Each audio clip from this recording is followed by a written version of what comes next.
नमस्कार. आजच्या लेक्चरमध्ये तुमचं स्वागत आहे. समावेशक विकास इन्क्लुझिव्ह डेव्हलपमेंट हा आजच्या लेक्चरचा विषय आहे आणि एका कार्टूनने आपण या विषयाला सुरुवात करूया. खूप बोलकं चित्र आहे. वाढ म्हणत असताना आपल्याला दिसते की काही व्यक्ती ह्या खड्ड्यातनं बाहेर चढून जाताना दिसतात आणि काही लोक मात्र या खड्ड्यात खितपत पडून राहिलेले आहेत. ते त्या लोकांना सांगतात की आम्हाला पण वर घेऊन जा. ठीक आहे. तर ही जी काही लोक खड्ड्यात आपल्याला दिसतात त्यांचं व्यावर्तन झालेलं आहे. ठीक आहे. शब्द आहे व्यावर्तन. इंग्लिशमध्ये एक्सक्लुजन झालेलं आहे. त्यांचं एक्सक्लूड झाले ते वाढीपासून दूर राहिलेले आहेत. ठीक आहे. एक्सक्लुजन झालेलं आहे. त्यांना या खड्ड्याच्या बाहेर घेऊन जाणे, त्यांना वर उचलण्यासाठी मदत करणे याला म्हणतात समावेशन, इन्क्लुजन, किंवा त्या विकासाला म्हणायचं, त्या धोरणाला म्हणायचं समावेशक विकास, इन्क्लुझिव्ह डेव्हलपमेंट. ठीक आहे. आणि हाच आपला नेमका बराचसा सिलेबस आहे. तर आजचा विषय आहे आपला समावेशक विकास, इन्क्लुझिव्ह डेव्हलपमेंट. ज्यांचं व्यावर्तन झालेलं आहे त्यांचं समावेशन करणे. ठीक आहे. तर आजचा विषय आपण सुरुवात करूया आजच्या लेक्चरला. समावेशक विकास, इन्क्लुझिव्ह डेव्हलपमेंट हा आपला आजचा लेक्चरचा विषय आहे. आपण सिलेबसमध्ये जर शोधण्याचा प्रयत्न केला हा टॉपिक, तर MPSC पूर्व आणि MPSC मुख्यतः याच परीक्षांमध्ये हा विषय जरी उल्लेख केलेला असला तरी कंबाईन परीक्षांमध्ये देखील याच्यावर प्रश्न विचारले जातात. तर आपण काही शब्द शोधूया त्या संबंधित. इकॉनॉमिक्स, MPSC प्रीचा जो काही सिलेबस आहे, इकॉनॉमिक अँड सोशल डेव्हलपमेंट, याच्यामध्ये शब्द आहे इन्क्लुजन. ठीक आहे. समावेशन याचा अर्थ आपण घेऊया की इन्क्लुझिव्ह डेव्हलपमेंट. आणि आपण जर मेन्स पेपर 4चा जर MPSCचा सिलेबस शोधला तर 1 आणि 2 मध्ये 1.2 जे आहे ते आहे ग्रोथ अँड डेव्हलपमेंट आणि त्याच्यामध्ये आपल्याला शब्द दिला आहे इन्क्लुझिव्ह डेव्हलपमेंट. ठीक आहे. म्हणजे प्रिलिम्स MPSC पूर्व पण आणि MPSC मेन्स पण इथे दोन्ही ठिकाणी हा शब्द आपल्याला सापडतो आणि या सर्वच टॉपिकवर आपल्याला खूप जास्तच प्रश्न याच्यावर आपल्याला सापडतात. मुख्यतः मी इथे MPSC पूर्वमध्ये जे काही प्रश्न विचारले गेलेले आहेत आणि कंबाईनमध्ये देखील तेच मी हायलाईट करण्याचा इथे प्रयत्न करतो आहे. आणि नेमका हा विषय काय आहे, तो विषय नेमका तुम्हाला त्याची ओळख व्हावी हा उद्देश माझ्या आजच्या लेक्चरचा आहे. खरं तर हा विषय खूप व्हास्ट आहे. म्हणजे पुढच्या 2-3 तासामध्ये तो कवर करणं अवघडच आहे. पण तो नेमका विषय काय आहे, त्याची ओळख नेमकी कशी केली पाहिजे ते मी सांगण्याचा आज तुम्हाला प्रयत्न करणार आहे. तर आजचा विषय आहे मग अर्थातच इन्क्लुझिव्ह डेव्हलपमेंट. आणि हे जे काही चित्र आहे ते मी म्हणेन तुम्हाला की हे नेहमीच लक्षात ठेवा. या व्यावर्तन झालेल्या लोकांना वर आणणे म्हणजे समावेशन. मग हे समावेशन कसं करता येऊ शकतं ते उपाय आपल्याला इथे आता शोधायचे. ठीक आहे. तर हे जे काही उपाय आहेत त्या उपायांना आपण आता काही प्रकारांमध्ये आपण टाकणार आहेत. म्हणजे इन्क्लुजनचे काही प्रकार आहेत, समावेशनाचे काही प्रकार आहेत, ते प्रकार आपल्याला आता बघायचे आहेत. त्यातला पहिला प्रकार आहे आर्थिक समावेशन, इकॉनॉमिक इन्क्लुजन. ठीक आहे. म्हणजे आर्थिक म्हणण्यापेक्षा खरा चांगला शब्द सांगू, अर्थव्यवस्थीय समावेशन, अर्थव्यवस्थीय, इकॉनॉमिक इन्क्लुजन. म्हणजे आपल्या अर्थव्यवस्थेत असे काही बदल आपण केले पाहिजेत की जेणेकरून हे जे काही खड्ड्यात राहिलेले लोक आहेत ती वर आली पाहिजेत. ठीक आहे. म्हणजे मग हे खड्ड्यात राहिलेले लोक नेमकी कोण आहेत, तर दारिद्र्यात खितपत पडलेली आहेत. मग त्यांच्यासाठी दारिद्र्य निर्मूलनाच्या योजना जर राबवल्या तर ते कदाचित वर येतील. त्यांना रोजगारपूरक योजना राबवल्या तर ते वर येतील. हे खड्ड्यात असणारे लोक ही शिक्षणाच्या बाबतीत या इतर लोकांपेक्षा मागे राहून गेलेले आहेत. मग त्यांना चांगलं शिक्षण जर दिलं, म्हणजे चांगल्या शिक्षणाच्या योजना पुरवल्या तर त्यांना वर काढता येऊ शकतं. त्यांना चांगलं आरोग्य पुरवलं, त्यांना वर आणता येऊ शकतं. त्यांना कदाचित मग उपासमारीत ते अडकलेले आहेत, त्यांना चांगलं अन्न पुरवलं, त्यांना वर आणता येऊ शकतं. त्यांना चांगल्या मूलभूत सुविधा पुरवल्या, त्यांना वर आणता येऊ शकतं. हे सर्व करणे म्हणजे अर्थव्यवस्थेतच तसे काही अनुकूल किंवा अनुरूप बदल करणे आणि सरकारनेच सार्वजनिक वित्ताच्या माध्यमातून ते करणे, या उपायांना आर्थिक समावेशन असं म्हणतात, इकॉनॉमिक इन्क्लुजन. दुसरा जो प्रकार आहे तो आहे वित्तीय समावेशन, फायनान्शियल इन्क्लुजन. म्हणजे ही जी काही मंडळी आहेत ती एकूणच संपूर्ण या वित्तीय व्यवस्थेपासून सुद्धा व्यावर्तित राहिलेली आहेत, दूर राहिलेली आहेत. त्यांची बँकांमध्ये खाती नाही आहेत किंवा थेट खात्यावर लाभ हस्तांतरित होतो हे माहीत नाही आहे, अनबँक्ड आहेत ते, ठीक आहे. तर त्यांना बँक करणे, बँकिंग द अनबँक करणे म्हणजे त्यांना ही जी काही आपली अर्थव्यवस्था आहे त्याशी जोडून देणे, या उपायांना आपण म्हणतो फायनान्शियल इन्क्लुजन, वित्तीय समावेशन, ठीक आहे. तर अर्थव्यवस्थेत बदल करणे म्हणजे आर्थिक समावेशन आणि त्यांना बँकेशी जोडून देणे, अर्थव्यवस्थेची हे जे काही बदल आहेत वित्तीय बदल त्या बदलांना त्यांना अनुरूप करून देणे, त्याला आपण फायनान्शियल इन्क्लुजन असं म्हणतो. पुढच्या काही स्लाइड्समध्ये हे जे कन्सेप्ट्स आहेत ते आणखी चांगलं क्लिअर होतील. तिसरा प्रकार आहे प्रादेशिक समावेशन, रिजनल इन्क्लुजन, ठीक आहे. आपण बघतो की हा जो काही खड्डा आहे ना, तर हा बऱ्याच बाबतीत आपल्याला अप्लाय करता येतो. उदाहरणार्थ समजा महाराष्ट्र आणि केरळ वर चढून गेलेत आणि उत्तर प्रदेश बिहार हे खड्ड्यातच राहिलेले आहेत, तर मग त्यांना ते घेऊन जाणे, किंवा शहरी भाग वर निघून गेला आहे आणि ग्रामीण भाग खड्ड्यात राहिला आहे, ते तसं करणे, त्यांना वर घेऊन जाणे, त्यांना या विकासामध्ये विकासाच्या प्रवाहात आणणे, याला आपण म्हणतो रिजनल इन्क्लुजन, प्रादेशिक समावेशन, ठीक आहे. जेव्हा विकास करत असतो आपण तेव्हा आपल्याला आणखी एक घटक महत्त्वाचा ॲड करायला लागतो, तो आहे सामाजिक समावेशन, सोशल इन्क्लुजन. म्हणजे जर आपण आत्ता प्रदेश वगळले किंवा गरीब किंवा कमी शिक्षित किंवा कमी आरोग्य असणारे हे जर वगळलं तर आपल्याला आणखी एक फरक जाणवतो की पुरुषांचा विकास झाला आहे, महिला खड्ड्यातच राहिल्यात, किंवा जे सवर्ग आहेत ते वर चढून गेलेले आहेत आणि जे मागास वर्ग आहेत किंवा अनुसूचित जाती जमाती आहेत तर मग त्यांचं व्यावर्तन झालेलं आहे, त्यांचं समावेशन करणं आवश्यक राहील. बहुसंख्याक वर चढून गेलेत आणि अल्पसंख्याक कदाचित विकासाच्या प्रवाहात मागे राहून गेलेले आहेत, त्यांचं समावेशन करणे, हे विविध जे काही घटक आहेत ना त्या सर्वच घटकांसाठी आपण जेव्हा समावेशन करण्याचा प्रयत्न करतो तेव्हा एक शब्द सापडतो आपल्याला, तो आहे सामाजिक समावेशन, सोशल इन्क्लुजन. तर मुख्यतः हे 4 प्रकार आपल्याला सापडतात. आणखी 5वा आणि 6वा प्रकार आपल्याला जो आधुनिक अर्थशास्त्रात सापडतो ते पण आपल्याला ॲड करता येतात. पुढचा 5वा प्रकार आहे पर्यावरणीय समावेशन, एन्व्हायरमेंटल इन्क्लुजन. म्हणजे हे सगळं करत असताना पर्यावरणाला विसरून चालत नाही आपल्याला. तर मग पर्यावरणाला पूरक आपण जो विकास करतो त्याला आपण अर्थातच शाश्वत विकास म्हणतो, हे तुम्हाला चांगलं ठाऊकच आहे. त्याचा वेगळा सदरात आपण त्याचा अभ्यास करू शकतो, पण त्याला आपण समावेशन या हेडिंगखाली पण टाकू शकतो.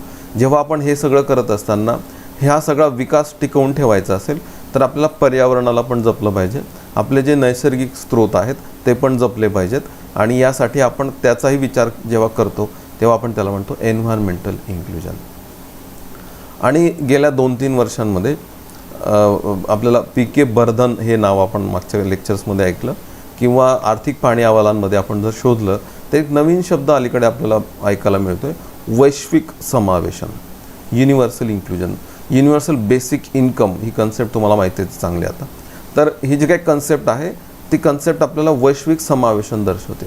वैश्विक म्हणजे कोणीच खड्ड्यात राहायला नको, अगदी झाडून सगळेच, सर्वांसाठीच काही ना काही करणं आहे. म्हणजे आत्ता जे चढून जात आहे त्या खड्ड्यातनं त्यांच्यासाठी देखील आणि जे खड्ड्यात राहिलेले आहेत त्यांच्यासाठी देखील, या सगळ्यांसाठीच जेव्हा आपण उपाय करतो तेव्हा त्या उपायांना वैश्विक समावेशन असं म्हणतो, ठीक आहे, युनिव्हर्सल इन्क्लुजन.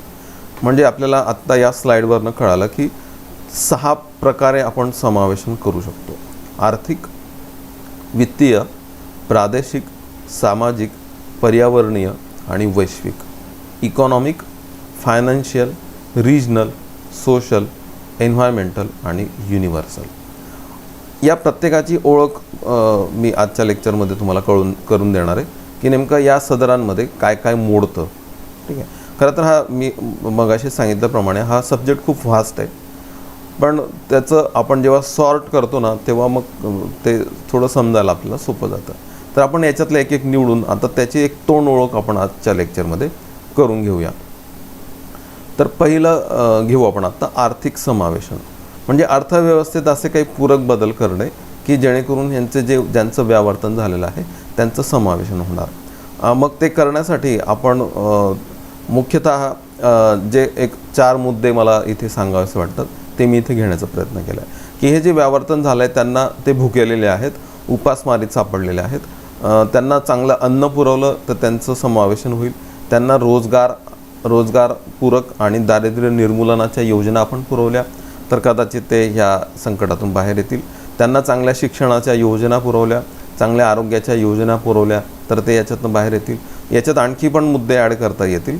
उदाहरणार्थ मूलभूत सुविधा देणारे, म्हणजे अगदी पाणी म्हणजे पेयजल असेल किंवा स्वच्छता असेल किंवा इंधन म्हणजे LPG पासनंच्या काही योजना पण आपल्याला माहिती आहे.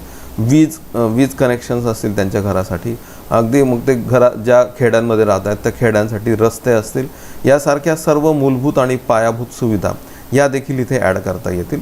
आपण एक 4 घटकांची इथे थोडीशी ओळख करून घ्यायची. या 4 माध्यमातून आर्थिक समावेशन किंवा अर्थव्यवस्थेय समावेशन करता येऊ शकतं. मग एक एक मुद्दे आपण त्यातले उचलूया.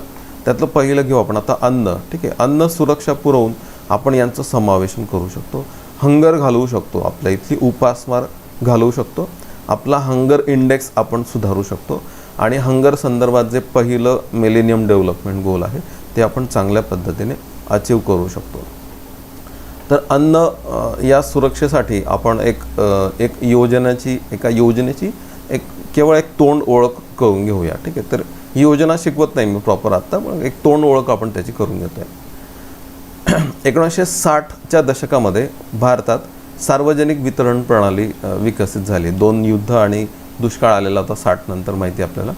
तर 1965मध्ये कृषी किमती आयोग असेल किंवा FCI असेल, फूड कॉर्पोरेशन ऑफ इंडिया, तर सरकारने या माध्यमातून अन्नधान्य खरेदी करायला सुरुवात केली आणि जिथे त्याची कमतरता आहे तिथे ती विकायला सुरुवात केली, जेणेकरून समान किमती पण राहतील आणि जी उपासमार आहे ती नष्ट पण होईल, दुष्काळ येणार नाही. तर ही सार्वजनिक वितरण प्रणाली हळूहळू विकसित व्हायला लागली. 1992मध्ये आपण तिच्यात थोडेसे चेंजेस केले आणि तिला आपण रिव्हॅम्प केलं. रिव्हॅम्प्ड पब्लिक डिस्ट्रीब्युशन सिस्टीम असं त्याला म्हणतात. पण 1997मध्ये आपण आणखी एक बदल केला, तिला आपण लक्षित केलं, टार्गेटेड. मग तिला TPDS असं म्हणतात, टार्गेटेड पब्लिक डिस्ट्रीब्युशन सिस्टीम किंवा लक्षित सार्वजनिक वितरण प्रणाली. साधारणतः 1997मध्ये आपल्याला ही पद्धत लागू झालेली दिसते. याच्यामध्ये आपण विविध रेशन कार्ड धारक जे आहेत त्यांना विविध दराने आपण अन्नधान्य देत होतो.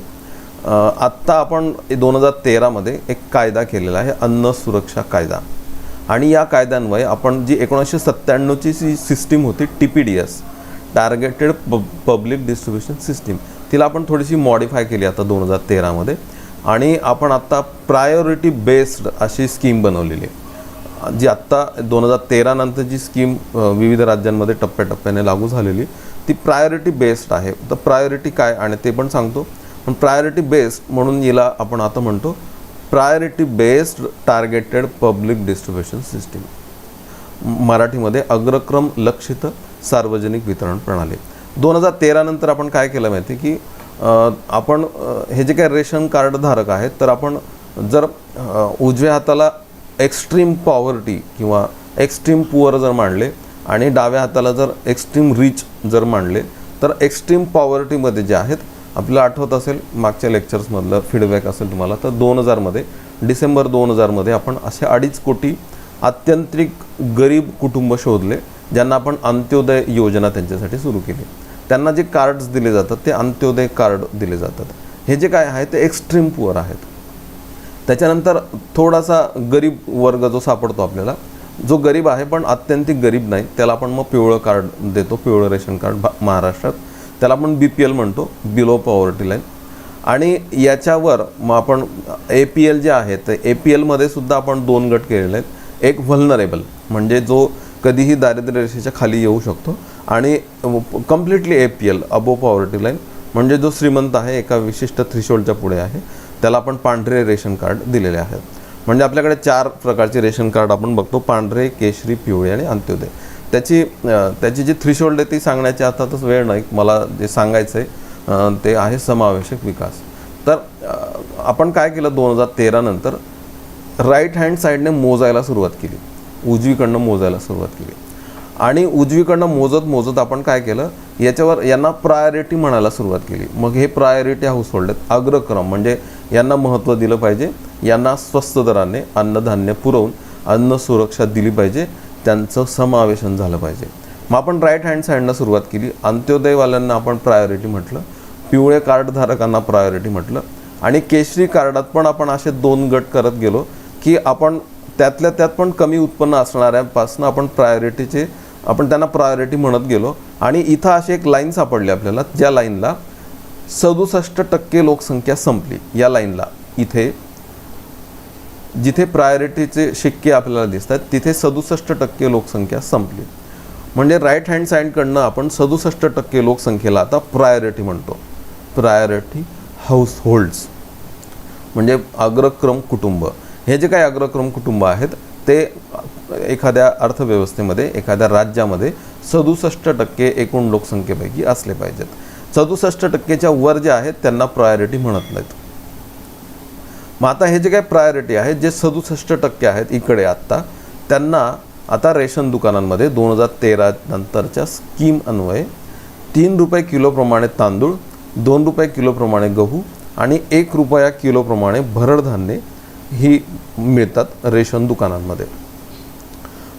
फक्त फरक एवढा आहे की अंत्योदय योजनाचे जे लाभार्थी आहेत त्यांना एका कुटुंबाला 35 किलोग्रॅम एका महिन्याला मिळतं.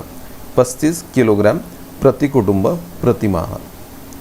आणि अंत्योदय वगळता ही जी कुटुंब आहेत, जी कुटुंब प्रायोरिटी म्हणून ओळखली जातात आत्ता अंत्योदय वगळता, त्यांना पण त्याच दराने अन्नधान्य मिळतं, पण ते 5 किलोग्रॅम प्रति व्यक्ती प्रतिमाह या दराने मिळतं.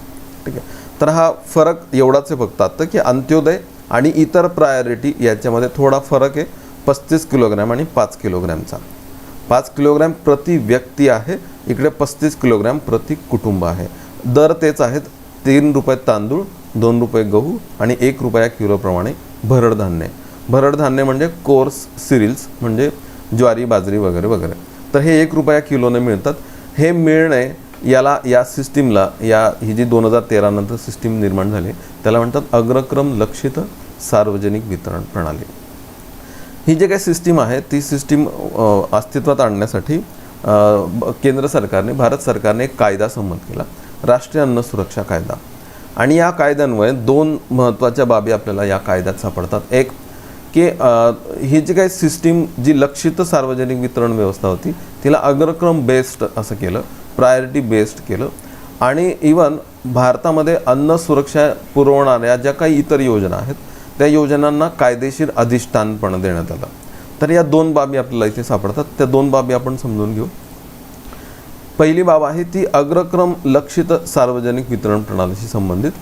तर असं म्हटलं आहे की 67% लोकसंख्येला अन्न सुरक्षा मिळाले पाहिजे, म्हणजे राईट हँड साईडनं सुरुवात करायची. हे 67% कसं काय, तर ग्रामीण भागामध्ये 75% लोकसंख्येला अन्न सुरक्षा पुरवली गेली पाहिजे आणि शहरी भाग असेल तर 50% अन्न सुरक्षा पुरवली गेली पाहिजे. याची सरासरी 67% येते, 67%. तर ग्रामीण 75%, शहरी 50%, म्हणजे सरासरी 67% लोकसंख्येला इथे रेशन दुकानांमध्ये 3 रुपये, 2 रुपये, 1 रुपये किलोप्रमाणे तांदूळ, गहू, भरड धान्य मिळणार. दुसरं, याच्यामध्ये या कायद्यान्वये आत्ता अन्न सुरक्षा पुरवणाऱ्या भारतातल्या ज्या विविध योजना आहेत त्या सगळ्या योजनांना आता कायदेशीर अधिष्ठान प्राप्त झालेलं आहे. कुठल्या कुठल्या योजना आहेत, तर पूरक पोषण योजना जी आहे, 6 महिने ते 6 वर्ष जे बालक आहे अंगणवाडीत जाणारं त्याला तिथे पोषण आहार दिला जातो. किंवा 6 वर्ष ते 14 वर्ष जो वयोगट शाळांमध्ये शिकतो त्यांना देखील मधल्या सुट्टीमध्ये पोषण आहार दिला जातो. आणि इतकंच नाही तर गरोदर आणि स्तनदा माता ज्या आहेत त्यांना देखील अंगणवाडीमध्ये पोषण आहार दिला जातो. इवन त्यांना आरोग्याच्या सुविधा दिल्या जातात.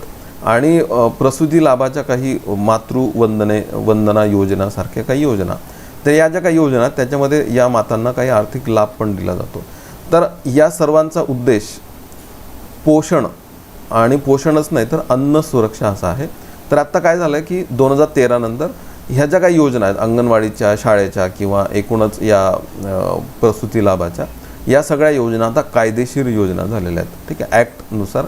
म्हणजे आत्ता आपल्याला असं जाणवेल की या मुलांना किंवा या मातांना पोषण आहार मिळण्याचा, अन्न सुरक्षा मिळण्याचा त्यांना आता कायदेशीर अधिकार मिळालेला आहे. पूर्वी कायदेशीर नव्हता, तो एक सूचकात्मक असेल, पण आता तो कायदेशीर झालेला आहे.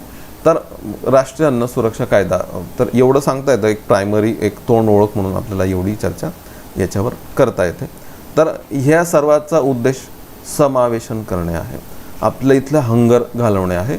आणि सगळ्यात महत्त्वाचं म्हणजे पोषण, न्यूट्रिशन हा पण एक मुद्दा आहे अन्न सुरक्षेमध्ये. तर न्यूट्रिशन पुरवणे आहे. या संबंधित आपल्याला काही प्रश्न पण सापडतात. MPSC पूर्व 2018चा प्रश्न आहे. अन्न सुरक्षा कायदा 2013च्या संदर्भात पुढीलपैकी कोणते योग्य विधान निवडा. हा कायदा 75% ग्रामीण आणि 50% शहरी लोकसंख्येला अन्न सुरक्षेचा लाभ उपलब्ध करून देतो. ठीक आहे, बरोबर आहे. 75% ग्रामीण आणि 50% शहरी आणि सरासरी आपल्याला सापडते 67%. ब विधान जे आहे ते आहे लाभार्थ्यांनी दरमहा प्रति किलो ₹3 प्रमाणे तांदूळ, 2 प्रमाणे जाडे भरडे धान्य आणि 1 प्रमाणे गहू. तर आता हे चुकलं थोडं. तांदूळ ₹3 बरोबर आहे, पण जाडे भरडे धान्य हे ₹1 पाहिजे होतं आणि गहू हे ₹2 पाहिजे होतं. त्याच्यामुळे हे ब विधान चुकलं याच्यामध्ये. अविधानच बरोबर आहे. अ बरोबर, फक्त अ बरोबर. ठीक आहे, तिसरा ऑप्शन आपल्याला निवडायला लागतो. आपण आता समावेशन करताना जर आपण अन्न हा घटक बघितला तर समावेशन करताना आपल्याला दुसरा जो घटक बघता येतो तो आहे रोजगार. दारिद्र्य निर्मूलनाच्या आणि रोजगार निर्मितीच्या योजना जर आपण पुरवू शकलो या लोकांना तर ते त्यांचं समावेशन होणार. या व्यावर्तनातून ते बाहेर येणार. तर मग रोजगार निर्मितीच्या कोणत्या योजना, तर एक 2-3 योजनांची तोंड ओळख आपल्याला इथे करून घेता येते. त्यातली पहिली आहे नरेगा योजना किंवा महात्मा गांधी राष्ट्रीय ग्रामीण रोजगार हमी योजना. 2 फेब्रुवारी 2006ला ही योजना सुरू झालेली, ही माहिती आपल्याला. आणि या योजनेची आपण उद्दिष्ट शोधली तर आपल्याला त्याचं समावेशन हा शब्द आपल्याला बऱ्याच ठिकाणी सापडेल. कसा? उदाहरणार्थ, ग्रामीण भागात उत्पादक व टिकाऊ मालमत्ता उभारल्या जातील. या उद्देशाने ग्रामीण भागातील अकुशल कामगारांना वर्षभरातून किमान 100 दिवसांच्या रोजगाराची हमी देणे हा या योजनेचा उद्देश आहे, नरेगा योजनेचा. ठीक आहे, खूप सारे प्रश्न विचारले गेलेले आहेत अर्थात, आणि या योजनेचं महत्त्व वेगळं सांगायलाच नको. 100 दिवसांच्या रोजगाराचं आश्वासन किंवा रोजगाराची हमी मिळते वर्षभरातून. कोणाला? अकुशल कामगारांना. ठीक आहे, अकुशल अनस्किल्ड जे असे कामगार जे खड्डे खोदू शकतात, माती उचलू शकतात, छोटी बांधकामाची छोटी कामं करू शकतात, विटा उचलू शकतात, या कामगारांना काम मिळतं या योजनेमुळे. आणि हे करत असताना ते जेव्हा काम करतील तेव्हा त्या ग्रामीण भागामध्ये मालमत्ता देखील उभारायच्या आहेत, उत्पादक आणि टिकाऊ. म्हणजे प्रोडक्टिव्ह अँड ड्युरेबल ॲसेट्स निर्माण करायचे. प्रोडक्टिव्ह अँड ड्युरेबल ॲसेट्स म्हणजे खड्डे खोदायचे आहेत, पण ते खड्डे खोदताना एखादी विहीर पण निर्माण करायची आहे, म्हणजे उत्पादक आणि टिकाऊ मालमत्ता. बांधकाम करायचे, पण बांधकाम करताना शौचालय पण बांधायचे आहेत ग्रामीण भागामध्ये, म्हणजे मालमत्ता पण उभारल्या जातील, रोजगार पण मिळेल. असा दुहेरी उद्देश या योजनेचा आहे. गरिबांच्या स्रोतांची उपलब्धता वाढवून त्यांच्या राहणीमानात सुधारणा घडवणे. म्हणजे काय होईल, त्यांचं हे जे काही अकुशल कामगार आहेत त्यांना उत्पन्नाचा स्रोत जर मिळाला ना तर ते तो जो जिना, ती जी काही सीडी दिसते आपल्याला ती चढून ते वर येणार. सामाजिक समावेशनासाठी सक्रियता आणणे, खूप महत्त्वाचा शब्द आहे समावेशन, म्हणून आपण समावेशन या सदरात या योजना टाकतोय. ठीक आहे, सामाजिक समावेशन, सोशल इन्क्लुजन. कसं काय की याच्यामध्ये माहिती आपल्याला की 1/3 इतका किमान वाटा महिलांचा असला पाहिजे. तो अर्थातच त्याचं यश इतकं आहे की 50%पेक्षा जास्त वाटा महिलांचा राहतोय. तर महिलांना या योजनेपासून लाभ मिळेल, त्यांचं व्यावर्तन दूर होणार. म्हणजे फक्त आर्थिक समावेशनच नाही तर सामाजिक समावेशनसुद्धा या योजनेतनं होत आहे. आणि शेवटचा उद्देश आहे पंचायत राज संस्थांना बळकट करणे. कारण कुठली कामं करायची, कोणाला द्यायची, अकुशल कामगारांची नोंद करायची, हे सगळे निर्णय हे ग्रामपंचायत लेव्हलला घेतले जातात. त्यांना ते सशक्त होणार, पंचायत राज संस्था बळकट होणार. विकेंद्रीकृत अशा या योजना आहेत. या योजनांचा उद्देश या अकुशल कामगारांना मजुरी मिळवून देऊन त्यांच्या राहणीमानात सुधारणा करणे आहे. बाकी इतर मुद्दे तुमच्या वाचनात तुम्हाला नक्कीच सापडतील की कधी नोंद करायची आहे, कधी काम मिळणार, बेरोजगार भत्ता मिळणार का वगैरे वगैरे. ते मुद्दे महत्त्वाचे आहेतच, पण मला समावेशक विकास या सदराखाली हे मुद्दे महत्त्वाचे हायलाईट करावेसे वाटतात. जशी ही योजना अकुशल कामगारांसाठी आहे तशा आणखी काही 2 योजना आपल्याला बघायला मिळतात. त्यातली एक योजना आहे राष्ट्रीय जीवनोन्नती योजना, आणि ती ग्रामीण भागामध्ये आणि शहरी भागामध्ये असे दोन्ही ठिकाणी आपल्याला सापडतात. ग्रामीण भागाची जी योजना आहे ती आहे राष्ट्रीय ग्रामीण जीवनोन्नती अभियान. तिला आपण नॅशनल रूरल लाईव्हलीहूड मिशन म्हणतो. 3 जून 2011 म्हणजे 11व्या पंचवार्षिक योजना काळात सुरू झालेली ही योजना आहे. आधी एक स्वर्ण जयंती योजना होती, तिचं हे आधुनिक रूप आहे. बनस्वारा राजस्थानमधून ही सुरू झाली. त्या योजनेचा उद्देश सांगतो. ही जी काही योजना आहे तिला हिंदीमध्ये आजीविका म्हणतात, मराठीमध्ये जीवनोन्नती म्हणतात, इंग्लिशमध्ये तिला लाईव्हलीहूड असं म्हणतात. तिचा उद्देश आहे की गरिबांच्या सशक्त संस्था उभारणे. कुठले गरीब? जे कुशल आहेत. कुशल म्हणजे स्किल्ड, म्हणजे त्यांचे बचत गट स्थापन करायचे, त्यांना स्वतःच्या पायावर उभं करायचं. म्हणजे उद्देश आपल्याला सापडतो. ग्रामीण स्तरावर गरिबांच्या उत्पन्नात शाश्वत वाढ करणाऱ्या स्वयंरोजगाराच्या व कुशल महत्त्वाचा शब्द, कुशल रोजगाराच्या संधी उपलब्ध करतील अशा ग्रामीण गरिबांच्या सशक्त संस्था उभारून स्वयंरोजगार पुरवणे आणि दारिद्र्य कमी करणे. म्हणजे ही दारिद्र्य निर्मूलनाची योजना आहे, पण स्वयंरोजगार, मजुरी रोजगार नाही, स्वयंरोजगार पुरवणारी योजना आहे. मग ह्या योजनेचा उद्देश अर्थातच मग आर्थिक समावेशन असा होणार. जशी ही ग्रामीण भागात आहे तशीच शहरी भागात दुसरी योजना आहे NULM, national urban livelihood mission. 24 September 2013 म्हणजे 12व्या पंचवार्षिक योजना काळामध्ये ही योजना आपल्याला सुरू झालेली सापडते. ही पण स्वर्ण जयंती योजना होती शहरीसाठी, तिचं हे आधुनिक रूप आहे. तिथे पण तेच आहे, फक्त तिच्यात फरक असा आहे की ती दोघांसाठी आहे. मजुरी रोजगार देखील पुरवते आणि स्वयंरोजगार पण पुरवते. अकुशल मजुरांना मजुरी रोजगार पुरवणारी पण योजना आहे. आणि जे कुशल व्यक्ती आहेत, कुशल शहरी व्यक्ती आहेत, त्यांच्या गरिबांच्या सशक्त संस्था उभारून त्यांना स्वयंरोजगार पुरवणे हा देखील तिचा उद्देश आहे. एकूणच या ज्या काही 3 योजना मी आत्ता तुम्हाला सांगण्याचा प्रयत्न केला, या 3 योजनांचा उद्देश काय आहे तर अकुशल असू देत, कुशल असू देत, ते जे काही लोक आहेत गरीब दारिद्र्यरेषेखालील, त्यांना दारिद्र्यरेषेच्या वर उचलणे, त्यांचं समावेशन करणे या संबंधित ह्या योजना आपल्याला सापडतात. या सदराखाली आपल्याला अगदी NREP IRDP पासनं तर PMEGP पर्यंत विविध योजना बसवता येतात. तो वेगळ्या सदराखाली त्याचा अभ्यास केला पाहिजे, त्याच्यासाठी खूप वेळ लागेल ते डिस्कस करायला. इथे आपण हा जो काही टॉपिक आहे समावेशक विकास, त्या सदराखाली या 3 योजना मला वाटतं चर्चेला पाहिजेत. एक सेन्स डेव्हलप होतो आपला आणि काही प्रश्नांची उत्तर आपल्याला चांगल्या पद्धतीने सापडतात. उदाहरणार्थ MPSC पूर्व 2018चा हा जो काही प्रश्न आहे तो ह्या दारिद्र्य निर्मूलन, रोजगार निर्मिती आणि त्या योगाने आर्थिक समावेशन या सदराखाली हा प्रश्न विचारला आहे. MPSC पूर्व 2018चा प्रश्न आहे, दारिद्र्य घटवण्याच्या कुठल्याही धोरणात स्वयंरोजगार आणि वेतनाधिष्ठित रोजगार म्हणजे मजुरी रोजगार या दोन्ही गोष्टींचा समावेश होणे गरजेचं आहे. कारण म्हणजे स्वयंरोजगार पुरवणाऱ्या NULM किंवा NRLM सारख्या योजना आणि मजुरी रोजगार पुरवणाऱ्या नरेगा सारख्या योजना, अशा दोनही प्रकारच्या योजना लागतात. दोनही प्रकारच्या योजना राबवणं आवश्यक आहे. का? कारण ग्रामीण भागात स्वयंरोजगार हा जास्त प्रचलित आहे. बरोबर, कारण ग्रामीण भागामध्ये अर्थातच स्वयंरोजगार म्हणजे बचत गट आपल्याला खूप जास्त प्रमाणात दिसतात. त्यांना स्वतःच्या पायावर उभं राहण्याची इच्छा आहे, त्यांना दारिद्र्यातून बाहेर पडण्याची इच्छा आहे, त्यांना गरज आहे ती फक्त एका स्टिम्युलसची, एका छोट्याशा कर्जाची, जे भांडवल आपण बँकांच्या माध्यमातून त्यांना त्या बचत गटांना उपलब्ध करून देऊ शकतो. दुसरं, हा जो जसा प्रचलित आहे तसा मजुरी रोजगार पण प्रचलित आहेच ना. मग या मजुरी रोजगारातनं जर त्यांना बाहेर काढायचं असेल तर एरवी त्यांना ज्या योजना आहेत त्या विधान आहे की वेतन रोजगारीवरील अवलंबित्व हे मालकांवरील अवलंबित्व वाढवते. बरोबर आहे. म्हणजे मजुरी रोजगार किंवा वेतन रोजगार जे आहे त्याच्यामध्ये त्या ठेकेदाराकडे जेव्हा ते मजूर काम करतात तेव्हा त्या ठेकेदारावर, त्या एम्प्लॉयवर त्यांचं अवलंबित्व वाढत असतं. नरेगा योजना याच्यावर उपाय शोधतात. नरेगा योजनेमुळे काय होतं, ते मुक्त होतात. त्यांना ग्रामपंचायत काम देते, सरकारी काम मिळतं त्यांना आणि एका चांगल्या दराने त्यांना काम मिळतं आणि इवन त्याची काही मजुरी त्यांना थेट खात्यावर वर्ग पण होते. तर हे जे काही अवलंबित्व आहे ते नक्की कमी होणार. विधान बरोबर आहे. असे केले नाही तर श्रीमंत गरिबांमधील दरी वाढेल. श्रीमंतांची मालमत्ता संसाधने वाढतील. बरोबर आहे. हे जर केलं नाही आपण, म्हणजे त्यांना जर त्यांचं समावेशन केलं नाही तर जे वर चढणारे आहेत ते चढूनच जाणार आहेत आणि जे खड्ड्यात आहेत ते खड्ड्यातच राहणार आहेत, दरी वाढणार आहे. त्यामुळे ही सगळी विधानं बरोबर आहेत. क. खूप सुंदर प्रश्न आहे. एक लॉजिक, एक सेन्स देणारा प्रश्न आहे आणि आत्ता जी चर्चा केली ना या सगळ्यांचा तो सारांश आहे.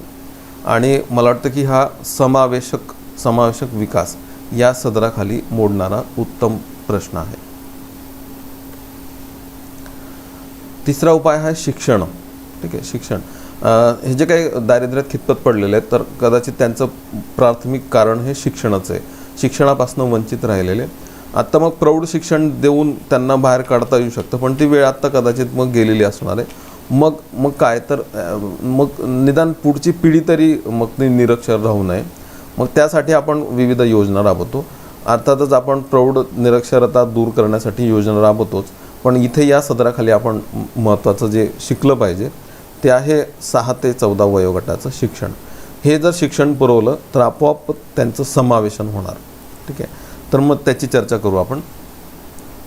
त्यासाठी उत्तम योजना मी म्हणतो तर सर्व शिक्षा अभियान 2000-2001 या वर्षामध्ये जी लॉन्च झालेली ही योजना सर्व शिक्षा अभियान. तर आपल्याला त्याचे काही मुद्दे जे सापडतात, उद्दिष्ट, तर ते उद्दिष्ट अगदी त्याच्यामध्ये व्यवस्थित बसतं. 6 ते 14 वर्षे वयोगटातील बालकांना उपयुक्त व योग्य प्राथमिक शिक्षण देऊन शिक्षणाचे सार्वत्रिकीकरण करणे, शिक्षणाचं वैश्वीकरण करणे, युनिव्हर्सलायझेशन असं म्हणायचं, म्हणजे प्रायमरी एज्युकेशनचं युनिव्हर्सलायझेशन करायचं. त्यांना म्हणजे झाडून सगळ्यांना शाळेत आणायचं. शाळा बाह्य मुलांची संख्या 0 करायची. सगळी मुलं जर शाळेत बसली, 14 वर्षे वयोगटापर्यंत त्यांनी शिक्षण घेतलं तर ते विकासाच्या प्रवाहात येतीलच 100%. ते राहणार नाहीत, दूर राहणार नाहीत. त्यामुळे शिक्षण ही या सर्वांची चावी आहे. दुसरं उद्दिष्ट आहे की शिक्षणातील सामाजिक, प्रादेशिक आणि लैंगिक भेद दूर करणे. ज्या टॉपिक खाली आपण, ज्या हेडिंग खाली हे आजचं लेक्चर घेतोय, मी म्हणेल की असंच म्हणता येईल आपल्याला की शिक्षणातील सामाजिक व्यावर्तन, प्रादेशिक व्यावर्तन आणि लैंगिक व्यावर्तन दूर करणे. म्हणजेच सामाजिक समावेशन करणे, प्रादेशिक समावेशन करणे, लैंगिक समावेशन करणे. सामाजिक समावेशन कसं करता येईल तर समाजातल्या सर्व घटकांना, सर्व जाती आणि धर्मातल्या लोकांना, मुलांना शाळेमध्ये आणणे. प्रादेशिक म्हणजे इथे ग्रामीण भागातली मुलंही मागे राहू नये, दुर्गम भागातली मुलंही मागे राहू नयेत, उत्तर प्रदेश बिहारातलीही मुलं मागे राहू नयेत, सर्वच्या सर्व मुलं शाळेत यावीत. लैंगिक भेद पण दूर करायचा आहे. फक्त मुलंच नाही तर मुली देखील शाळेत आल्या पाहिजेत. 14 वर्षे वयोगटापर्यंत टिकल्या पाहिजेत, इथंच नाही तर पुढेही. आणि आपल्याला माहिती आहे की मागच्या लेक्चर्समध्ये मी म्हटल्याप्रमाणे ही मिलेनियम डेव्हलपमेंट गोल पण आहे. तर हे सगळं करणे तर हा समावेशनाचा सर्वोत्तम उपाय. म्हणजे हे केलं तर म्हणजे मग सगळं पॅसिव्ह होऊन जातं, आपोआप ते वर येणार. तुम्हाला दारिद्र्य निर्मूलन राबवण्याच्या म्हणजे गरजच नाही त्या योजना राबवण्याची, जर चांगलं शिक्षण दिलं तर. या शिक्षणासाठी नवीन आयाम उघडणारी एक योजना पण आपल्याला या सदराखाली थोडीशी एक ओळख करून घेता येतं आपल्याला. ती योजना आहे समग्र शिक्षा अभियान. जसं सर्व शिक्षा अभियान आहे तशी 12व्या पंचवार्षिक योजना काळात जरी 12व्या योजनेचा समावेश किंवा भाग नसला तरी त्या काळामध्ये या योजनेची चर्चा झालेली होती. 12व्या योजनेच्या मसुद्यात असं मांडण्यात आलं होतं की जर आपण या विविध शिक्षण जर एकात्मिक केलं, एकत्र केलं तर त्याचा चांगला इफेक्ट होऊ शकतो. कुठलं शिक्षण? शालेय पूर्व शिक्षण म्हणजे 3 ते 6 वर्षे वयोगटाला आपण अंगणवाडीमध्ये शिक्षण देतो. अर्थात ते अनौपचारिक आहे, पण औपचारिक शिक्षणाची सुरुवात आपण 6व्या वर्षापासून करतो. 6 ते 14 वयोगट आपण मग प्राथमिक शिक्षण म्हटलं, आणि पुढचं 14 नाही पण मग 8वीपासून ते 12वीपर्यंत आपण त्याला माध्यमिक शिक्षण म्हटलं.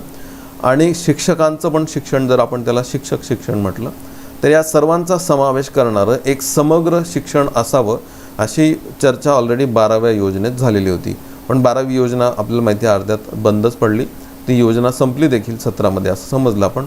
तर या सर्वांच्या शेवटी नवीन सरकारने या सर्वांना एका धाग्यात गुंफणारी एक खूप चांगली योजना सुरू केलेली समग्र शिक्षा अभियान. आणि आपल्याला नवीन शिक्षण धोरणामध्ये ह्या सर्व बाबी सापडतातच.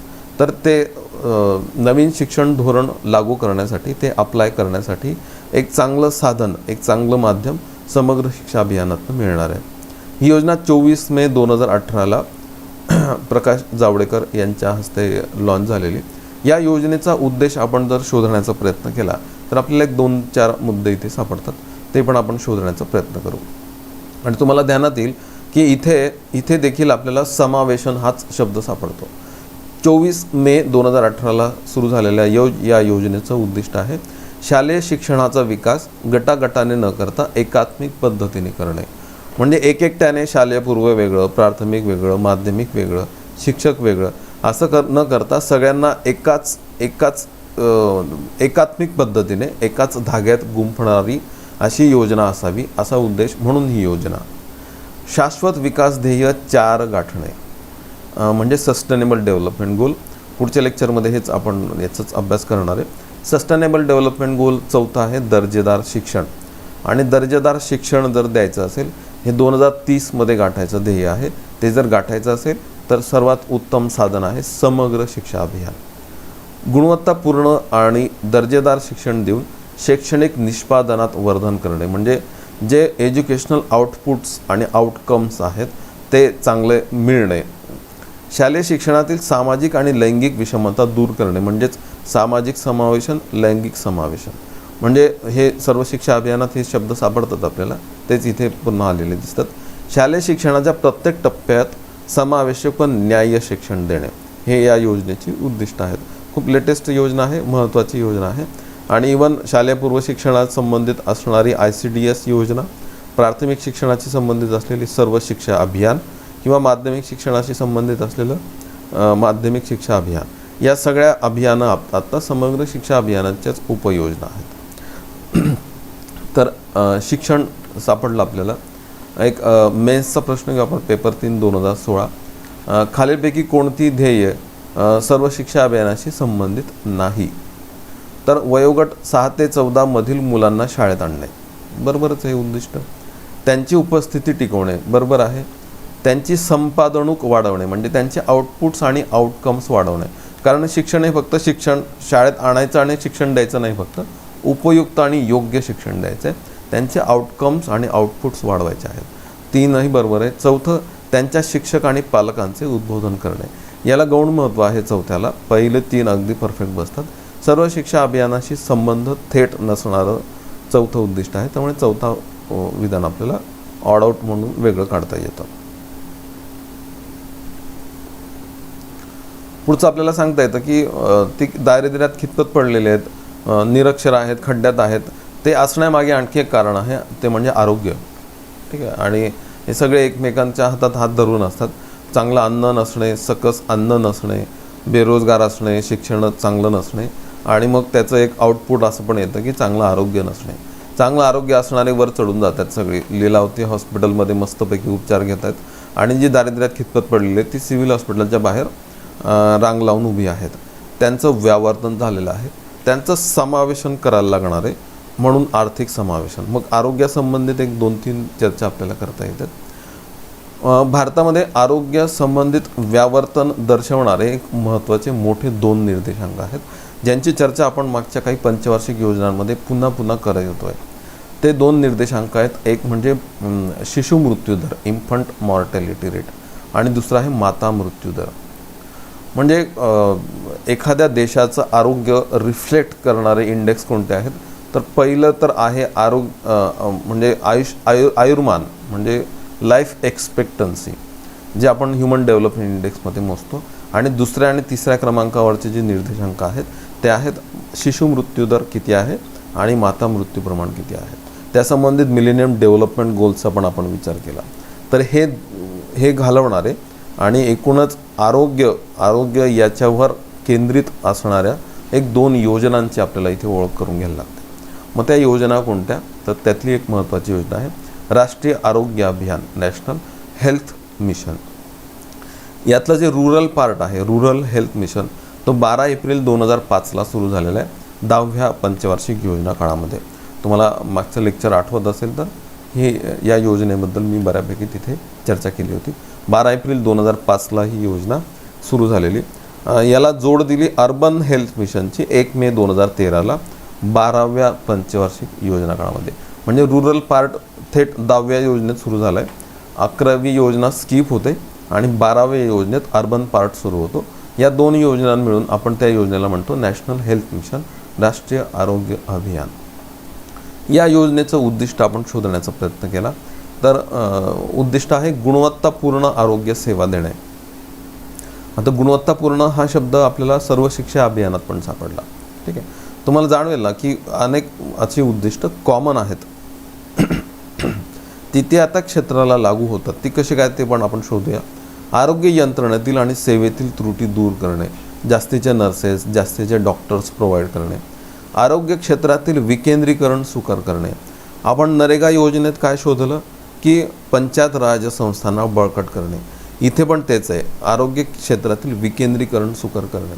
कारण या आरोग्य यंत्रणा ज्या ग्रामीण भागामध्ये आहेत, शहरी भागांमध्ये आहेत, त्या तिथे काय उपलब्ध करून द्यायचं हे तिथे ठरतं, ग्रामपंचायतीत किंवा नगरपंचायतीत ठरतं.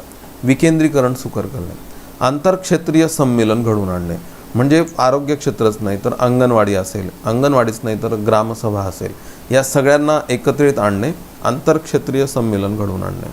आरोग्याबरोबर आणखी काय येतं तर पेयजल, स्वच्छता, शिक्षण, पोषण हे देऊन सामाजिक आणि लैंगिक समावेशन करणे.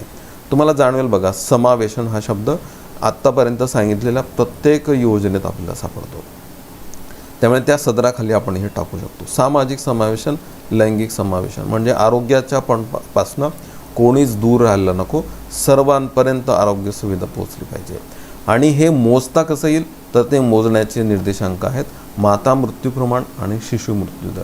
तर माता मृत्यू प्रमाण कमी करणे, शिशु मृत्यूदर कमी करणे हे या योजनेचं सर्वात महत्त्वाचं उद्दिष्ट. मॅटर्नल मॉर्टॅलिटी रेशो आणि इन्फंट मॉर्टॅलिटी रेट कमी करणे हेच उद्दिष्ट ठेवून आणखी एक मोठी योजना आपल्याला जी सापडते ती आहे जननी सुरक्षा योजना. ठीक आहे, आरोग्याच्या बाबतीमध्ये सर्वाधिक प्रश्न विचारले गेलेले आणखी एक योजना जननी सुरक्षा योजना. जननी सुरक्षा योजना जी आहे ती पण त्याच रुरल पार्टबरोबर सुरू झालेली 12 एप्रिल 2005. आणि या योजनेचं उद्दिष्ट आहे संस्थात्मक प्रसूतीचं प्रमाण वाढवणे, इन्स्टिट्यूशनल डिलिव्हरीचं प्रमाण वाढवणे. एक तक्ता सापडतो आपल्याला इथे, त्या तक्त्यावर थोडंसं जास्त बोलता येईल. 2 रोज आपल्याला दिसतात, एक आहे HPS आणि दुसरं आहे LPS. HPS म्हणजे हाय परफॉर्मिंग स्टेट्स आणि LPS म्हणजे लो परफॉर्मिंग स्टेट्स. हाय परफॉर्मिंग स्टेट्स म्हणजे महाराष्ट्रासारखी अशी जिथे संस्थात्मक प्रसूती म्हणजे इन्स्टिट्यूशन्समध्ये होणाऱ्या डिलिव्हरीचं प्रमाण 25% जास्त आहे. आणि LPS म्हणजे बिहारसारखी राज्य, लो परफॉर्मिंग स्टेट्स, जिथे संस्थात्मक प्रसूतीचं प्रमाण इतक्या स्वातंत्र्याच्या 70व्या वर्षी देखील 25% कमी आहे, ती LPS राज्य. या राज्यांमध्ये जर संस्थांमध्ये डिलिव्हरी करून घेतली तर काही आर्थिक लाभ दिले जातात. उदाहरणार्थ महाराष्ट्रामध्ये जर कुशलदाईच्या मदतीने प्रसूती झाली, ती घरी झाली तरी चालेल, पण कुशलदाईच्या मदतीने झाली पाहिजे, 500 रुपये त्या मातेला मिळतात. जर ग्रामीण आरोग्य संस्थांमध्ये झाली तर 700 रुपये मिळतात. शहरी आरोग्य सुविधांमध्ये झाली तर 600 रुपये मिळतात. आणि जर सिझेरियन सेक्शन म्हणजे सीझर जर झालं त्या मातेचं तर अर्थातच शस्त्रक्रिया तर ते मोफतच होणार सरकारी दवाखान्यांमध्ये, पण 1500 रुपये तिला आर्थिक लाभ दिला जातो. हे जे काही लाभ आहेत 700 रुपये आणि 600 रुपये ते LPSमध्ये म्हणजे लो परफॉर्मिंग स्टेट्समध्ये 1400 आणि 1000 रुपये दिले जातात. ठीक आहे, मुख्यतः दारिद्र्य रेषेखालील ज्या महिला आहेत, ज्या माता आहेत आणि अनुसूचित जाती आणि जमातीतल्या पण ज्या महिला आहेत त्यांना हा लाभ दिला जातो. याचं उद्दिष्ट आहे संस्थात्मक प्रसूतीचं प्रमाण वाढवणे. ठीक आहे, तर यानं काय होणार आहे माहिती आहे का, शेवटी इन्फंट मॉर्टॅलिटी रेट आणि मॅटर्नल मॉर्टॅलिटी रेशो कमी होणार आहे, समावेशन होणार आहे. तर या 2 योजना या सदराखाली अत्यंत उत्तम बसतात. इतरही खूप साऱ्या योजना आहेत, एक रिप्रेझेंटेटिव्ह म्हणून मी या 2-3 योजना तुम्हाला सांगण्याचा प्रयत्न करतोय. तर PSA कंबाईन प्री 2019चा प्रश्न आहे. जननी सुरक्षा योजना ही 100% केंद्राने प्रायोजित केलेली योजना आहे आणि त्यानुसार रोख मदत टिंब याबरोबर दिली जाते. दवाखान्यातील बाळंतपणाच्या संख्येत वाढ, बाळंतपण आणि बाळंतपण नंतरची दक्षता, गरीब स्त्रिया ज्यांचे दवाखान्यात बाळंत होण्याचे प्रमाण कमी आहे त्यावर अधिक भर आणि वरील सर्व. आता थोडासा प्रश्न थोडा कॉम्प्लिकेटेड आहे पण त्याचं उत्तर व्यवस्थित शोधता येतं. कसं, आता जननी सुरक्षा योजनेचं उद्दिष्ट जर विचारलं असतं ना तर पहिला आणि तिसरा ऑप्शन बरोबर होता. की पहिलं काय, दवाखान्यातील बाळंतपणाच्या संख्येत वाढ करणे, आणि 3 गरीब स्त्रिया ज्यांचे दवाखान्यात बाळंत होण्याचं प्रमाण कमी आहे त्यावर अधिक भर देऊन ते वाढवणे, इन्स्टिट्यूशनल डिलिव्हरी वाढवणे. तर 1 आणि 3 हे जे काही आहे ते बरोबर बसत होते. पण काय विचारलं की रोख मदत कधी दिली जाते, त्यानुसार रोख मदत टिंब याबरोबर दिली जाते. तर बाळंतपण आणि बाळंतपण नंतरची दक्षता याच्याबरोबर दिली जाते. त्यामुळे दुसरा ऑप्शनच तिथे बरोबर बसतो. ही जी काही मदत आहे ती बाळंतपण डिलिव्हरी आणि डिलिव्हरी नंतर जी दक्षता घ्यायची असते आईची आणि बाळाची, तिथे ते पैसे उपयोगात येतात म्हणून ती योजना आहे. जरी ती योजना इन्स्टिट्यूशनल डिलिव्हरी वाढवणारी आहे तरी रोख मदत कधी दिली जाते त्या संबंधित हा प्रश्न आहे. त्यामुळे थोडं जम्बलिंग होण्याची शक्यता आहे, पण उत्तर सापडतं व्यवस्थित. दुसरा ऑप्शन याच्यातला बरोबर आहे. तर आपण आत्तापर्यंत जी चर्चा केली ती इकॉनॉमिक इन्क्लुजन या सत्राची केली. त्यात आपण अन्न, शिक्षण, आरोग्य आणि रोजगार या सदरातल्या काही योजनांची आपण थोडीशी ओळख करून घेतली. आपल्याला आत्ता जो दुसरा सदर बघता येईल किंवा चर्चा करता येईल तो आहे वित्तीय समावेशन, फायनान्शियल इन्क्लुजन.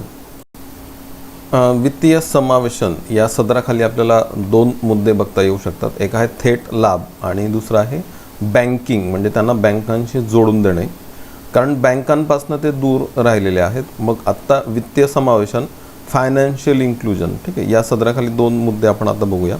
थेट लाभ. थेट लाभ जो आहे त्यासाठी आपल्याला जी योजना बघता येते ती आहे DBT भारत किंवा थेट लाभ हस्तांतरण योजना किंवा डायरेक्ट बेनिफिट ट्रान्सफर.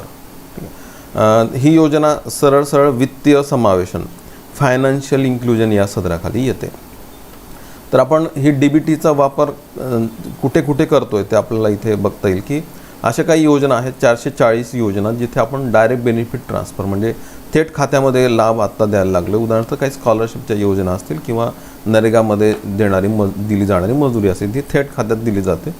अशा काही सबसिडीच्या योजनेत आपण आत्ता मुख्यतः इंधन, खत आणि अन्न या क्षेत्रात सबसिडी देतो, बरोबर. तर खत आणि अन्न सबसिडी ज्या आहेत त्याच्यामध्ये सध्या DBT प्रायोगिक स्तरावर त्याचे प्रयोग सुरू आहेत आणि टप्प्याटप्प्याने कदाचित ते पण भविष्यात लागू होण्याची शक्यता आहे. पण इंधन सबसिडी आपण जी देतो त्याच्यामध्ये आपण आत्ता डायरेक्ट बेनिफिट ट्रान्सफर हे यशस्वीपणे राबवलेलं आहे. त्यातले DBTL म्हणजे DBT direct benefit transfer for LPG subsidy आणि DBTK म्हणजे direct benefit transfer for kerosene subsidy, kerosene किंवा रॉकेलसाठी जी काही सबसिडी देतो. तर या 2 इंधन सबसिडी आपण आता थेट खात्यावर वर्ग करण्याला सुरुवात केलेली आहे. DBTL जे आहे ना त्यालाच एक नाव आहे पहल नावाची योजना. ही योजना नेमकी काय आहे ते आपल्याला एक 2 स्लाइड्सने थोडंसं समजून घेता येईल. पहल योजना नेमकी कशी काम करते त्यातनं ही योजना, या योजनेचं महत्त्व कळेल आणि थेट ग्राहकापर्यंत तसंच त्याचं व्यावर्तन कसं दूर होतं ते आपल्याला बघता येतं. उदाहरणार्थ पहल योजना शिकून घेण्यासाठी आपल्याला थोडंसं काही कन्सेप्ट थोडे क्लिअर करून घेता येतात. पूर्वी म्हणजे पहल योजना जेव्हा नव्हती तेव्हा साधारणतः अशी सिस्टीम होती की एखादा LPG जिथे बनणार तर तिथे साधारणतः त्या एका सिलेंडरची किंमत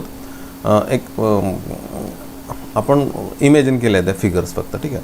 तर उदाहरणार्थ 455 रुपये 78 पैशाला हे सिलेंडर बनत होतं, ठीक आहे. ते 2013च्या आसपासचे आकडे आहेत.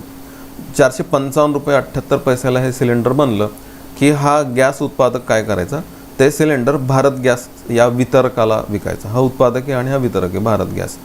भारत गॅसला समजा ते विकलं तर ते 347 रुपये 66 पैशाला विकायचा. म्हणजे सरळ आपल्याला दिसतंय की हा जो काही उत्पादक आहे या उत्पादकाला इथे काहीतरी तोटा होतोय, म्हणजे तो तोट्यात विकायचा आहे 347 रुपये 66 पैशाला. मग आता भारत गॅसला हा सिलेंडर जर 347 रुपये 66 पैशाला मिळाला तर भारत गॅस हा सिलेंडर आपल्याला 300 रुपयाला विकत होतं.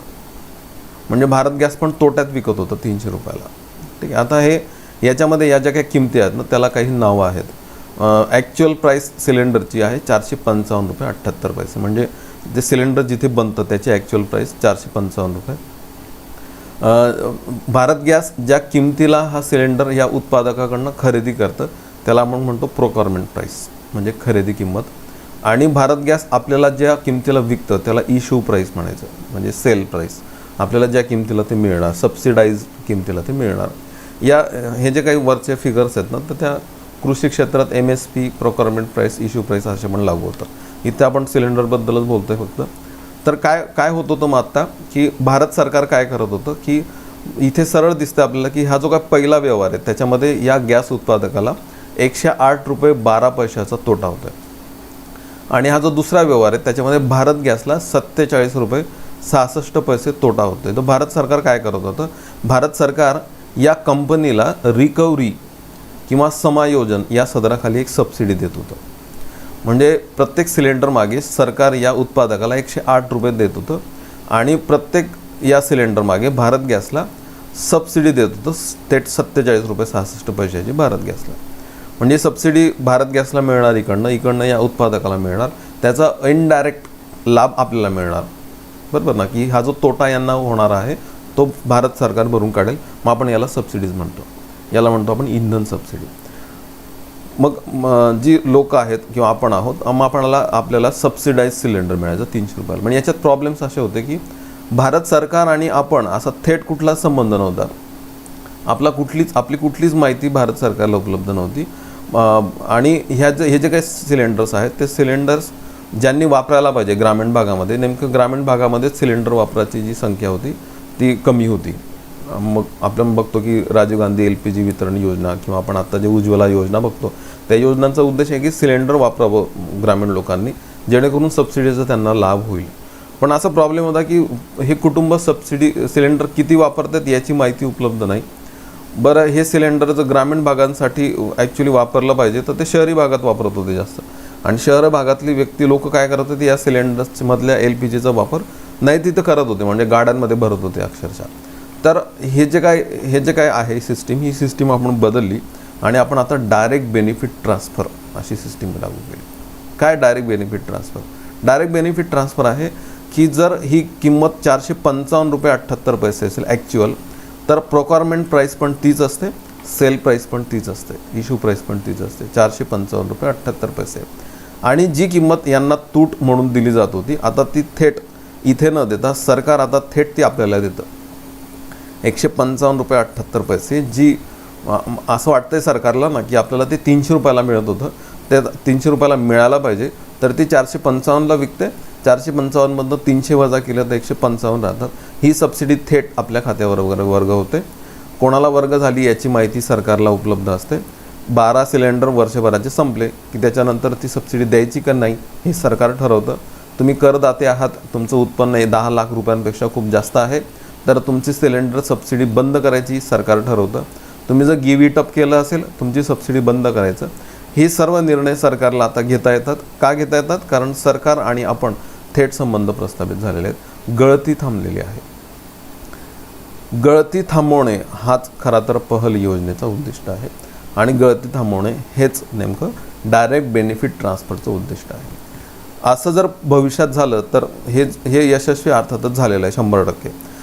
हे जे यशस्वी आहे ही योजना, ते आपल्याला आता खत आणि अन्न सबसिडीमध्ये पण ती प्रयोग करायचे आहेत. भविष्यात ते पण वापरले जाणार आहेत. तिथे डेटा अपुरा पडतो आहे थोडासा फक्त. तो जर डेटा मिळाला, सर्व शेतकरी जर अनबँक्ड आहेत ते सगळे बँक झाले, त्यांची सर्व माहिती उपलब्ध झाली, अन्न सबसिडी मिळवणारे जी 67% लोकसंख्या आहे त्यांची परफेक्ट ओळख झाली, त्यांची पण बँक खाती उपलब्ध झाली, तर हे सगळे प्रॉब्लेम सॉल्व्ह होणार आहेत आणि डायरेक्ट बेनिफिट ट्रान्सफर थेट खात्यात वर्ग होणार आहे. सध्या आपण इंधन याच क्षेत्रामध्ये ते यशस्वीपणे राबवतो आहे. ही जी काही योजना आहे ती आपण 1 जानेवारी 2013ला सुरू केलेली आहे आणि सुरुवात 20 जिल्ह्यांमध्ये सुरू झाली आहे. सध्या देशभरात लागू आहे 440 योजनांमध्ये आणि इंधन सबसिडीमध्ये केवळ खत आणि अन्न नाहीच. 20 जिल्ह्यांमध्ये सुरुवात झाली 1 जानेवारी 2013ला. या योजनेचा उद्देश आहे योजनांमधील माहिती व निधीचे हस्तांतरण सोपी व सुलभ करणारी यंत्रणा विकसित करणे. म्हणजे कसं सोपं होईल ते ट्रान्सफर, लाभार्थ्याची अचूक निवड आणि लक्ष्यीकरण करणे, सरकारी लाभांचे हस्तांतरण करताना खोटे लाभार्थी वगळणे. म्हणजे खरे लाभार्थींना लाभ मिळेल, खऱ्या लाभार्थींना लाभ मिळाला. सबसिडाइज्ड जी लोकसंख्या आहे, खरंच त्यांना सबसिडीज मिळाली तर ते त्या खड्ड्यातून वर येणार. आणि हे ज्या सदराखाली आपण टाकतो ना ते आहे फायनान्शियल इन्क्लुजन, वित्तीय समावेशन. MPSC पूर्व 2017चा प्रश्न आहे. DBT हे पुढीलपैकी कशाचे संक्षिप्त रूप आहे? अर्थातच डायरेक्ट बेनिफिट ट्रान्सफर. ठीक आहे, DBT डायरेक्ट बेनिफिट ट्रान्सफर. हा प्रश्न याची थोडीशी स्टिम्युलस दिलेला आपल्याला मागच्या परीक्षांमध्ये, म्हणजे हा पेपर याच्यावर आता विचारला जाईल प्रश्न पुन्हा. मेन्समध्ये मात्र प्रश्न विचारले गेलेले आहेत. एस टी आय मेन्सला प्रश्न सापडतो आपल्याला. प्रत्यक्ष लाभ हस्तांतरण योजना 1 जानेवारी 2013 पासून सुरू करण्यात आली. बरोबर आहे. भारतामध्ये सुरुवातीला 20 जिल्ह्यांमध्ये ही योजना राबवण्यात आली. बरोबर आहे. ही योजना अंदाजात सुधारणा करणे, भ्रष्टाचार कमी करणे आणि खर्च नियंत्रणाच्या उद्देशाने आखण्यात आलेली आहे. बरोबर. याचाच खरा अर्थ तर गळती थांबवणे आणि खोटे लाभार्थी वगळणे. अ ब क सर्व विधानं बरोबर आहेत. कोणती विधाने असत्य आहेत? वरीलपैकी एकही नाही. चौथा ऑप्शन आपल्याला याच्यातलं निवडायला लागतो. बरं, डायरेक्ट बेनिफिट ट्रान्सफर, प्रत्यक्ष लाभ हस्तांतरण यशस्वी करायचं असेल तर आपल्याला ज्याची आवश्यकता आहे ना, मग त्याची चर्चा याच्यानंतर सुरू होते. ती आहे जॅम, JAM. जे म्हणजे जनधन योजना, ए म्हणजे आधार कार्ड आणि एम म्हणजे मोबाईल. याच्यामध्ये जी चावी फिरते ना, ती खरी मग जनधन योजनेपासून फिरते. त्यामुळे बँकिंग महत्त्वाचं. बँकांमध्ये खाती उघडली आणि मोबाईल जर त्याला जोडला, मोबाईल क्रमांक जोडला, तर बँकेत जायला लागत नाही. बँक तुमच्या खिशात येते अक्षरशः. तर बँक जर आली आपल्याला, आपण जोडलं गेलो बँकिंगशी, तर व्यावर्तन दूर होणं खूप सोपं होणार आहे. समावेशन करणं खूप सोपं होणार आहे. बँकिंगशी निगडीत व्हावं, सर्व प्रौढ हे बँकाशी जोडली जावीत, ही शिफारसच मुळी नचिकेत मोर समितीने केलेली. नचिकेत मोर समितीचं नावच वित्तीय समावेशन समिती असं होतं. ही जी काय फायनान्शियल इन्क्लुजन कमिटी किंवा नचिकेत मोर कमिटी होती, त्या समितीने सांगितलं की प्रत्येक प्रौढ भारतीयाचं खातं उघडलं गेलं पाहिजे. तो बँकेशी जोडला गेला पाहिजे. तो जोडला गेला तर हे समावेशन या खड्ड्यातनं त्याला बाहेर काढणं खूप सोपं होणार आहे. आणि मग नचिकेत मोर समितीच्या शिफारशीनुसार आपण एक खूप मोठी योजना सुरू केली. तिचं नाव आहे प्रधानमंत्री जनधन योजना.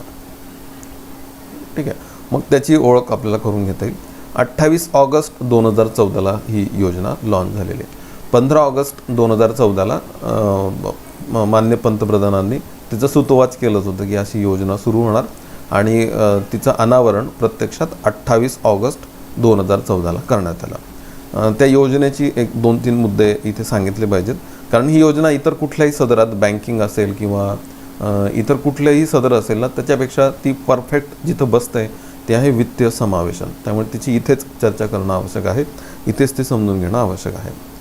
तिचे 2 टप्पे पार पडलेले मागे आणि आता 3ऱ्या टप्प्यात आपण आहोत. ते 3 टप्पे काय ते काही स्लाइड्सने आणि काही चित्रांनी मी समजून सांगण्याचा प्रयत्न करतो. 28 ऑगस्ट 2014 पासून 14 ऑगस्ट 2015पर्यंत म्हणजे साधारणतः 1 वर्ष पहिला टप्पा पार पडलेला. फर्स्ट फेज पार पडलेली या योजनेची. फर्स्ट फेज काय होती ते आपण शोधण्याचा प्रयत्न करू. या फर्स्ट फेजमध्ये 3 प्रकारची कामं करायची होती. पहिलं, बँकिंग सुविधांपर्यंत वैश्विक पोहोच निर्माण करणे.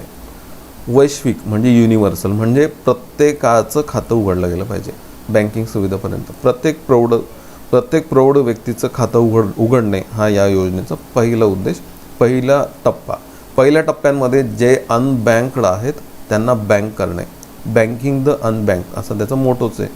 बँकिंग सुविधांपर्यंत वैश्विक पोहोच निर्माण करणे. ओव्हरड्राफ्ट सुविधा देणारं रुपे कार्ड देणे. ओव्हरड्राफ्ट म्हणजे काय असतं की आपला बॅलन्स जरी 0 असला तरी आपल्याला त्याच्यातनं पैसे काढता येतात. उदाहरणार्थ सुरुवातीला 5,000 रुपयांचा ओव्हरड्राफ्ट सुविधा होती. म्हणजे तुम्ही 0 बॅलन्स जरी असला त्या अकाउंटमध्ये तरी त्याच्यानंतरही पैसे काढू शकतात. वजा 5,000पर्यंत आपण पैसे काढू शकतो. हे जे काही 5,000 रुपये काढलेले आहेत तर ते बँकेतनं काढल्यानंतर आपला बॅलन्स वजा 5,000 दिसणार. आपण नंतर तो परत फिलअप करायचा आणि तो परत 0 किंवा त्याच्या पुढे नेण्याचा प्रयत्न करायचा. हे जे काही आपण उचल केलेले त्या खात्यातनं आपले पैसे नसताना पण हे कर्ज नाही समजलं जात, कारण कर्जावर व्याज द्यायला लागतं. हे जे काही आपण पैसे उचलणार आहेत त्याला व्याज देण्याची गरज नाही, ते आपल्याच अकाउंटमध्ये आहेत, फक्त ते मायनसमध्ये दिसतात. ओव्हरड्राफ्ट फॅसिलिटी आहे आणि ते देणारं रुपे कार्ड. रुपे हे आपलं इंडियन पेमेंट चॅनल आहे, माहिती आपल्याला NPCIने डेव्हलप केलेलं. रुपे कार्ड मिळतं या योजनेमध्ये. असं रुपे कार्ड आणि ओव्हरड्राफ्ट सुविधा देणारं कार्ड ज्यांनी खाते उघडली त्यांना देण्यात आलं या पहिल्या फेजमध्ये. आणि एक वित्तीय साक्षरता कार्यक्रम राबवण्यात आला, फायनान्शियल लिटरसी. म्हणजे बँक खातं उघडलं तर त्याचं महत्त्व काय आहे, ती खाती कशी हाताळायची, या सर्वांची साक्षरता देण्याचं एक फायनान्शियल लिटरसी प्रोग्राम पण राबवला गेला. दुसरा टप्पा हा 2015पासून सुरू झाला तर ते 15 ऑगस्ट 2018पर्यंत 3 वर्ष चालणार होता तो दुसरा टप्पा. या टप्प्यात काय करणं अपेक्षित होतं, त्याच्यात पण 3 मुद्दे आपल्याला सापडतात. त्यातलं पहिलं आहे की हा जो काय ओव्हरड्राफ्ट काढणार लोक काढणार 5,000 बॅलन्स काढणार ना मायनसपर्यंत, तर त्याच्यासाठी एक पत हमी देण्याची योजना या दुसऱ्या टप्प्यात सुरू होणार. म्हणजे त्यांनी काढले बँकेतनं पैसे, तर बँकेतल्या त्यांनी काढलेल्या त्या पैशाला हमी कोण देणार ना. तर अशी DIC GC सारखी एखादी यंत्रणा उभारायची का, तर ते दुसऱ्या टप्प्यात केलं जाईल असं ठरवण्यात आलं दुसऱ्या टप्प्यामध्ये. दुसऱ्या टप्प्यात ठरवण्यात आलं की काही याला अनुकूल अशा सूक्ष्म विमा मायक्रो इन्शुरन्स पुरवणाऱ्या काही योजना सुरू करता येतील का. तर मग नंतर आपण सुरू झालेल्या बघतो, तर त्याचीच चर्चा आपल्याला पुढच्या स्लाईडमध्ये करायची आहे. आणि जसं विमा आहे तसंच पेन्शनच्या काही योजना सुरू करता येतील का, तर ते दुसऱ्या टप्प्यात करायचं असं ठरलं. असंघटित क्षेत्रासाठी स्वावलंबनसारख्या काही पेन्शन योजना सुरू करता येतील दुसऱ्या टप्प्यात असं ठरलं. तर आपल्याला 6 पिलर्स सापडतात. या 6 पिलर्सवर जनधन योजना सुरू करण्यात आली. पहिले 3 पिलर पहिल्या टप्प्यात उभारले जातील, नंतरचे 3 पिलर दुसऱ्या टप्प्यात उभारले जातील. आता आपण तिसऱ्या टप्प्यात आहोत. तिसरा टप्पा नेमकं काय आहे ते मी काही स्लाईड्समध्ये तुम्हाला सांगण्याचा प्रयत्न करतो. जर मी हे स्तंभ एक असं बँकेचे जे पिलर्स असतात ना त्या स्वरूपात जर मांडण्याचा प्रयत्न केला, तर मला असं मांडता येईल की पहिल्या टप्प्यामध्ये 3 पिलर्स मांडण्यात आले. कुठले 3 पिलर्स? पहिला टप्पा आपण 2015पर्यंत समजतो. 3 पिलर्स. पहिला पिलर की प्रत्येक कुटुंबापर्यंत वैश्विक बँकिंग पोहोच, प्रत्येक कुटुंबापर्यंत बँक गेली पाहिजे. दुसरं की बँक खाती उघडायची झाडून वैश्विक बँकिंग पोहोच, म्हणजे सगळ्यांची बँक खाती उघडायची. ही बँक खाती उघडताना 2 गोष्टी करायच्या. एक तर त्यांना 5,000 रुपयांचं ओव्हरड्राफ्ट फॅसिलिटी द्यायची, आणि इवन एका मुदतीच्या आत जर त्यांनी खाती उघडली तर 1,00,000 रुपयांचा एक विमा पण त्यांना त्या खात्याअंतर्गत मिळणार. जीवन विमा त्यांचा उतरवला जाणार मोफत 1,00,000 रुपयांचा. तिसरा जो पिलर आहे तो आहे फायनान्शियल लिटरसी प्रोग्राम, बरोबर. त्यानंतर दुसरा टप्पा आपण पुढच्या 3 वर्षामध्ये बघतो, 2015 ते 2018 दुसरा टप्पा. याच्यामध्ये 3 पिलर्स मी आत्ता मगाशी सांगितले. ते पहिला पिलर आहे पत हमी निधी. हा जो काय ओव्हरड्राफ्ट दिला जाणार आहे 5,000 रुपयांचा, त्याच्यासाठी एक पत हमी देणारा एक फंड किंवा एखादी इन्स्टिट्यूट उभारायची का, तर ते काही झालं नाही अर्थातच. त्याला काही नंतर त्याच्यावर काही कुठली उपाययोजना नाही झाली. पण सूक्ष्म विमा किंवा मायक्रो इन्शुरन्स याच्यासाठी काही योजना आपण सुरू केल्या टप्प्याटप्प्याने. उदाहरणार्थ प्रधानमंत्री जीवन ज्योती विमा योजना किंवा प्रधानमंत्री स्वास्थ्य विमा योजना, सुरक्षा विमा योजना यासारख्या विमा योजना आपण सुरू केल्या. आणि जो तिसरा पिलर आहे विम्यासारख्या पेन्शन किंवा स्वावलंबनसारख्या पेन्शन योजना, मग आपल्याला इथे सापडते ती अटल पेन्शन योजना किंवा श्रमयोगी मानधन योजना. तर या ज्या योजना आहेत पेन्शन योजना ह्या पण सुरू झाल्या. तर इथे मला जरूर सांगावं वाटेल की जीवन ज्योती विमा योजना किंवा सुरक्षा विमा योजना किंवा अटल पेन्शन योजना किंवा श्रमयोगी मानधन योजना या सगळ्या योजना या जनधन योजनेच्या उपयोजना आहेत. या सर्वच योजना 1, 2, 3, 4, 5 या सगळ्या 5-6 योजनांचा उद्देश वित्तीय समावेशन करणे आहे.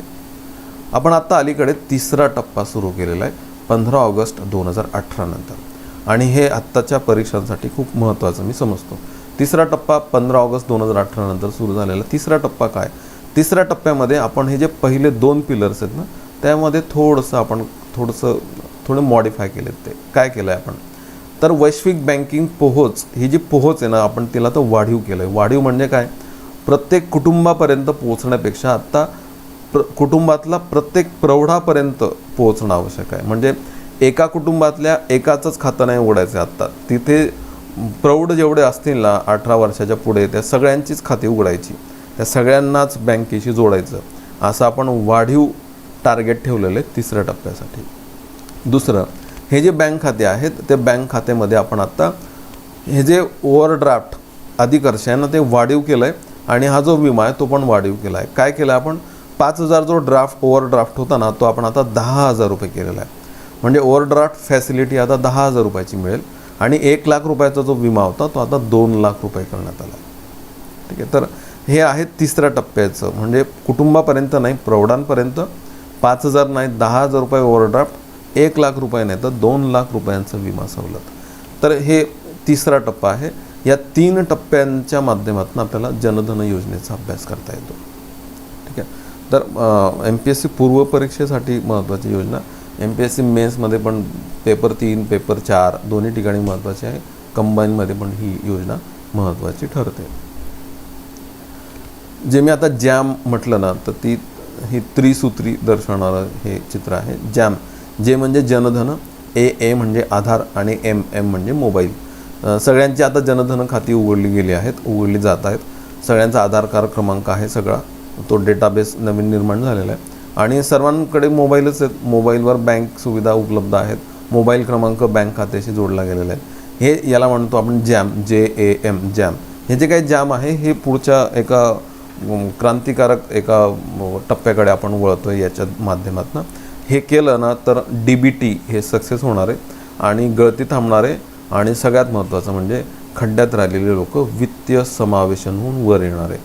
त्यामुळे हे त्या सदराशी आपल्याला महत्त्वाचं जोडता येतं. MPSC पूर्व 2017चा प्रश्न आहे. वित्तीय समावेशनासाठी, फायनान्शियल इन्क्लुजनसाठी शासनाने 2014मध्ये खालीलपैकी कोणती योजना अंमलात आणली? तर ऑफकोर्स याचं उत्तर प्रधानमंत्री जनधन योजना हेच येतं. तिसरं ऑप्शन प्रधानमंत्री जनधन योजना. शब्द आहे वित्तीय समावेशन, फायनान्शियल इन्क्लुजन. आपण फायनान्शियल इन्क्लुजनपर्यंत आलो. आपल्याला आता पुढे वळायचं ते आहे रिजनल इन्क्लुजन. ठीक आहे, प्रादेशिक समावेशन. मी म्हटलं की विविध प्रदेश मागे राहिलेले आहेत. उत्तर प्रदेश, बिहार असेल किंवा ग्रामीण भाग असेल. आपण पण महाराष्ट्रामध्ये बघतो की विदर्भ, मराठवाडा हे विकासाच्या प्रवाहात मागे राहून गेलेले आहेत पश्चिम महाराष्ट्राच्या तुलनेमध्ये. हे पण आपण बघतो, इथे चर्चेतो किंवा त्यासाठी आपण काही समित्या पण स्थापन केलेल्या आहेत. त्यांचं समावेशन कसं करता येईल यासाठी आपण जो टप्पा घेतो तो आहे रिजनल इन्क्लुजन. त्याची तोंड ओळख करून घेण्यासाठी मला 2-3 मुद्दे इथे सांगता येतील. हा पण मुद्दा खूप मोठा आहे. एक जस्ट तोंड ओळख करतोय ना आपण, तर मग ह्या ज्यांचं व्यावर्तन झालेलं आहे अशा प्रदेशांसाठी आपण काही सवलती जाहीर करतो आणि त्यांच्यासाठी काही योजना पण आपण राबवतो. काही उदाहरणं घेता येईल. सवलतीचं एक उदाहरण सांगतो फक्त. सवलतीचे 2-3 उदाहरणं जशी आहेत ना, की एरवी आपण बघतो की ज्या कोअर योजना आहेत केंद्र सरकार, केंद्र पुरस्कृत योजना, त्याच्यामध्ये 60-40 वाटा आहे. 60% वाटा केंद्राचा, 40% वाटा राज्याचा. पण जेव्हा आपण ईशान्य-पूर्व राज्य किंवा जी हिमालयन राज्य आहेत तर त्यांच्यासाठी आपण हा जो काय वाटा आहे तो 90-10 ठेवतो किंवा इतर योजनांमध्ये आपण त्यांना सवलतीची वागणूक बऱ्यापैकी देतो. का? कारण ते प्रदेश मागे आहेत, त्यांचं समावेशन झालं पाहिजे. या सवलतीमध्ये मला जे महत्त्वाचं सांगायचं वाटतं ते आहे वित्त आयोगाच्या शिफारशी. आणि इथे वित्त आयोगाच्या शिफारशी सांगताना मला ही स्लाईड थोडीशी हायलाईट करावीशी वाटते. माहिती आपल्याला 15वा वित्त आयोग आत्ता त्याची शिफारशी आलेल्या, पहिला त्याचा अहवाल आलेला आहे, दुसरा अहवाल प्रतीक्षेत आहे. ह्या जो काही अहवाल आहे 15वा वित्त आयोग, NK सिंग या वित्त आयोगाचे अध्यक्ष होते आणि इतर सदस्य वगैरे मी आता सांगत बसत नाही.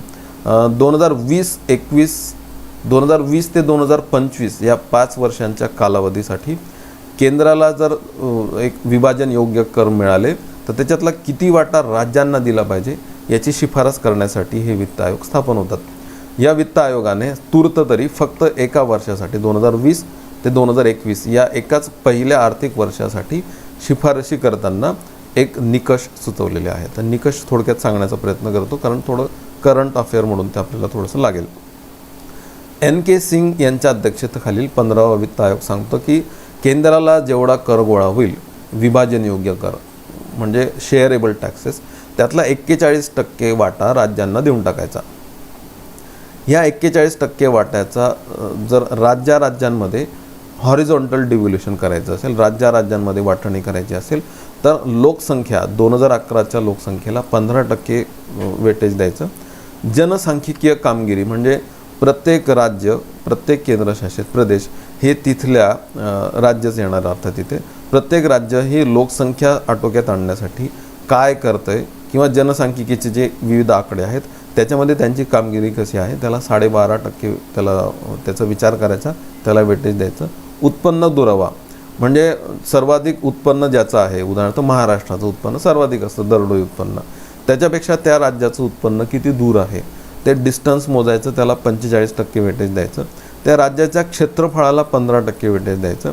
ते राज्य वन आणि पर्यावरणासाठी किती प्रयत्न करते किंवा वनच्छादित आणि पर्यावरणात पूरक असं त्याचं धोरण किती आहे, कसं आहे, त्याला 10% वेटेज द्यायचं.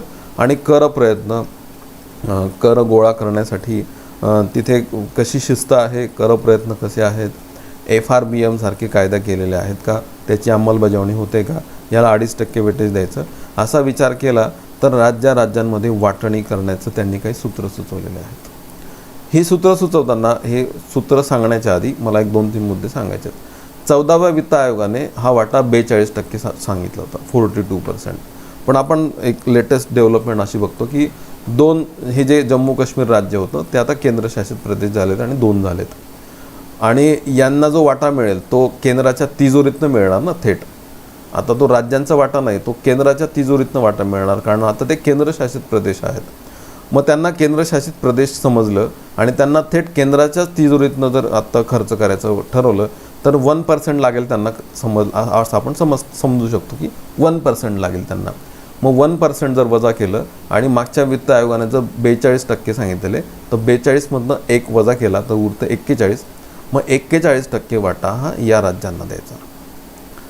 41%ची वाटणी जर या विविध राज्यांमध्ये करायची ठरली तर ती कोणत्या टक्केवारीनुसार करायची, मग ते सूत्र आपल्याला पुढे सापडतं. ते सूत्र आहे की उत्तर प्रदेशला मग त्यातलं 17.931% वाटा द्यायचा. ह्या 41ला जर 100 समजलं ना तर 100रातलं 17%, 17.9% हे उत्तर प्रदेशला द्यायचे. आपल्याला जाणवेल की या वाटणीमध्ये उत्तर प्रदेश, बिहार, मध्य प्रदेश हे अग्रेसर राज्य आहेत. पहिली 3 सर्वाधिक वाटा या 3 राज्यांना द्यायचा. मग आता तुम्हाला लक्षात येईल का द्यायचा, कारण त्यांचे हे निर्देशांक मागे आहेत. का द्यायचा, हे जे काही 3 निर्देशांक आहेत किंवा ही जी 3 राज्य आहेत आपल्याला जाणवेल की त्यांचं प्रादेशिक व्यावर्तन झालेलं आहे. बरोबर, म्हणजे ते दूर गेलेले विकासात. नेमकं बरोबर यांचा फॉर्म्युला असाच वर्क करतो की त्यांचं समावेशन होईल, प्रादेशिक समावेशन होईल. करांमधला बराच वाटा जर त्यांना मिळाला तर त्यांना त्याच्यातनं बाहेर येता येईल, त्या राज्यांना बाहेर येता येईल, यासाठी हे केलेलं आहे. तर आपल्याला ध्यानात येतं ते की यासारख्या सवलती आपल्याला प्रादेशिक समावेशनाची साधनं उपलब्ध करून देतात. एक परीक्षेच्या दृष्टीने महत्त्वाचा मुद्दा म्हणून सांगून ठेवतो, महाराष्ट्राचा वाटा या आयोगाने 6.135% सुचवला आहे. हे आकडा विचारला जातो म्हणून हायलाईट करतो आहे. महाराष्ट्राला 2020-21चीच वाटणी फक्त एकाच वर्षाची आहे. या वर्षामध्ये 6.135% वाटा महाराष्ट्राला मिळेल अशी शिफारस या वित्त आयोगाने केलेली आपल्याला सापडते.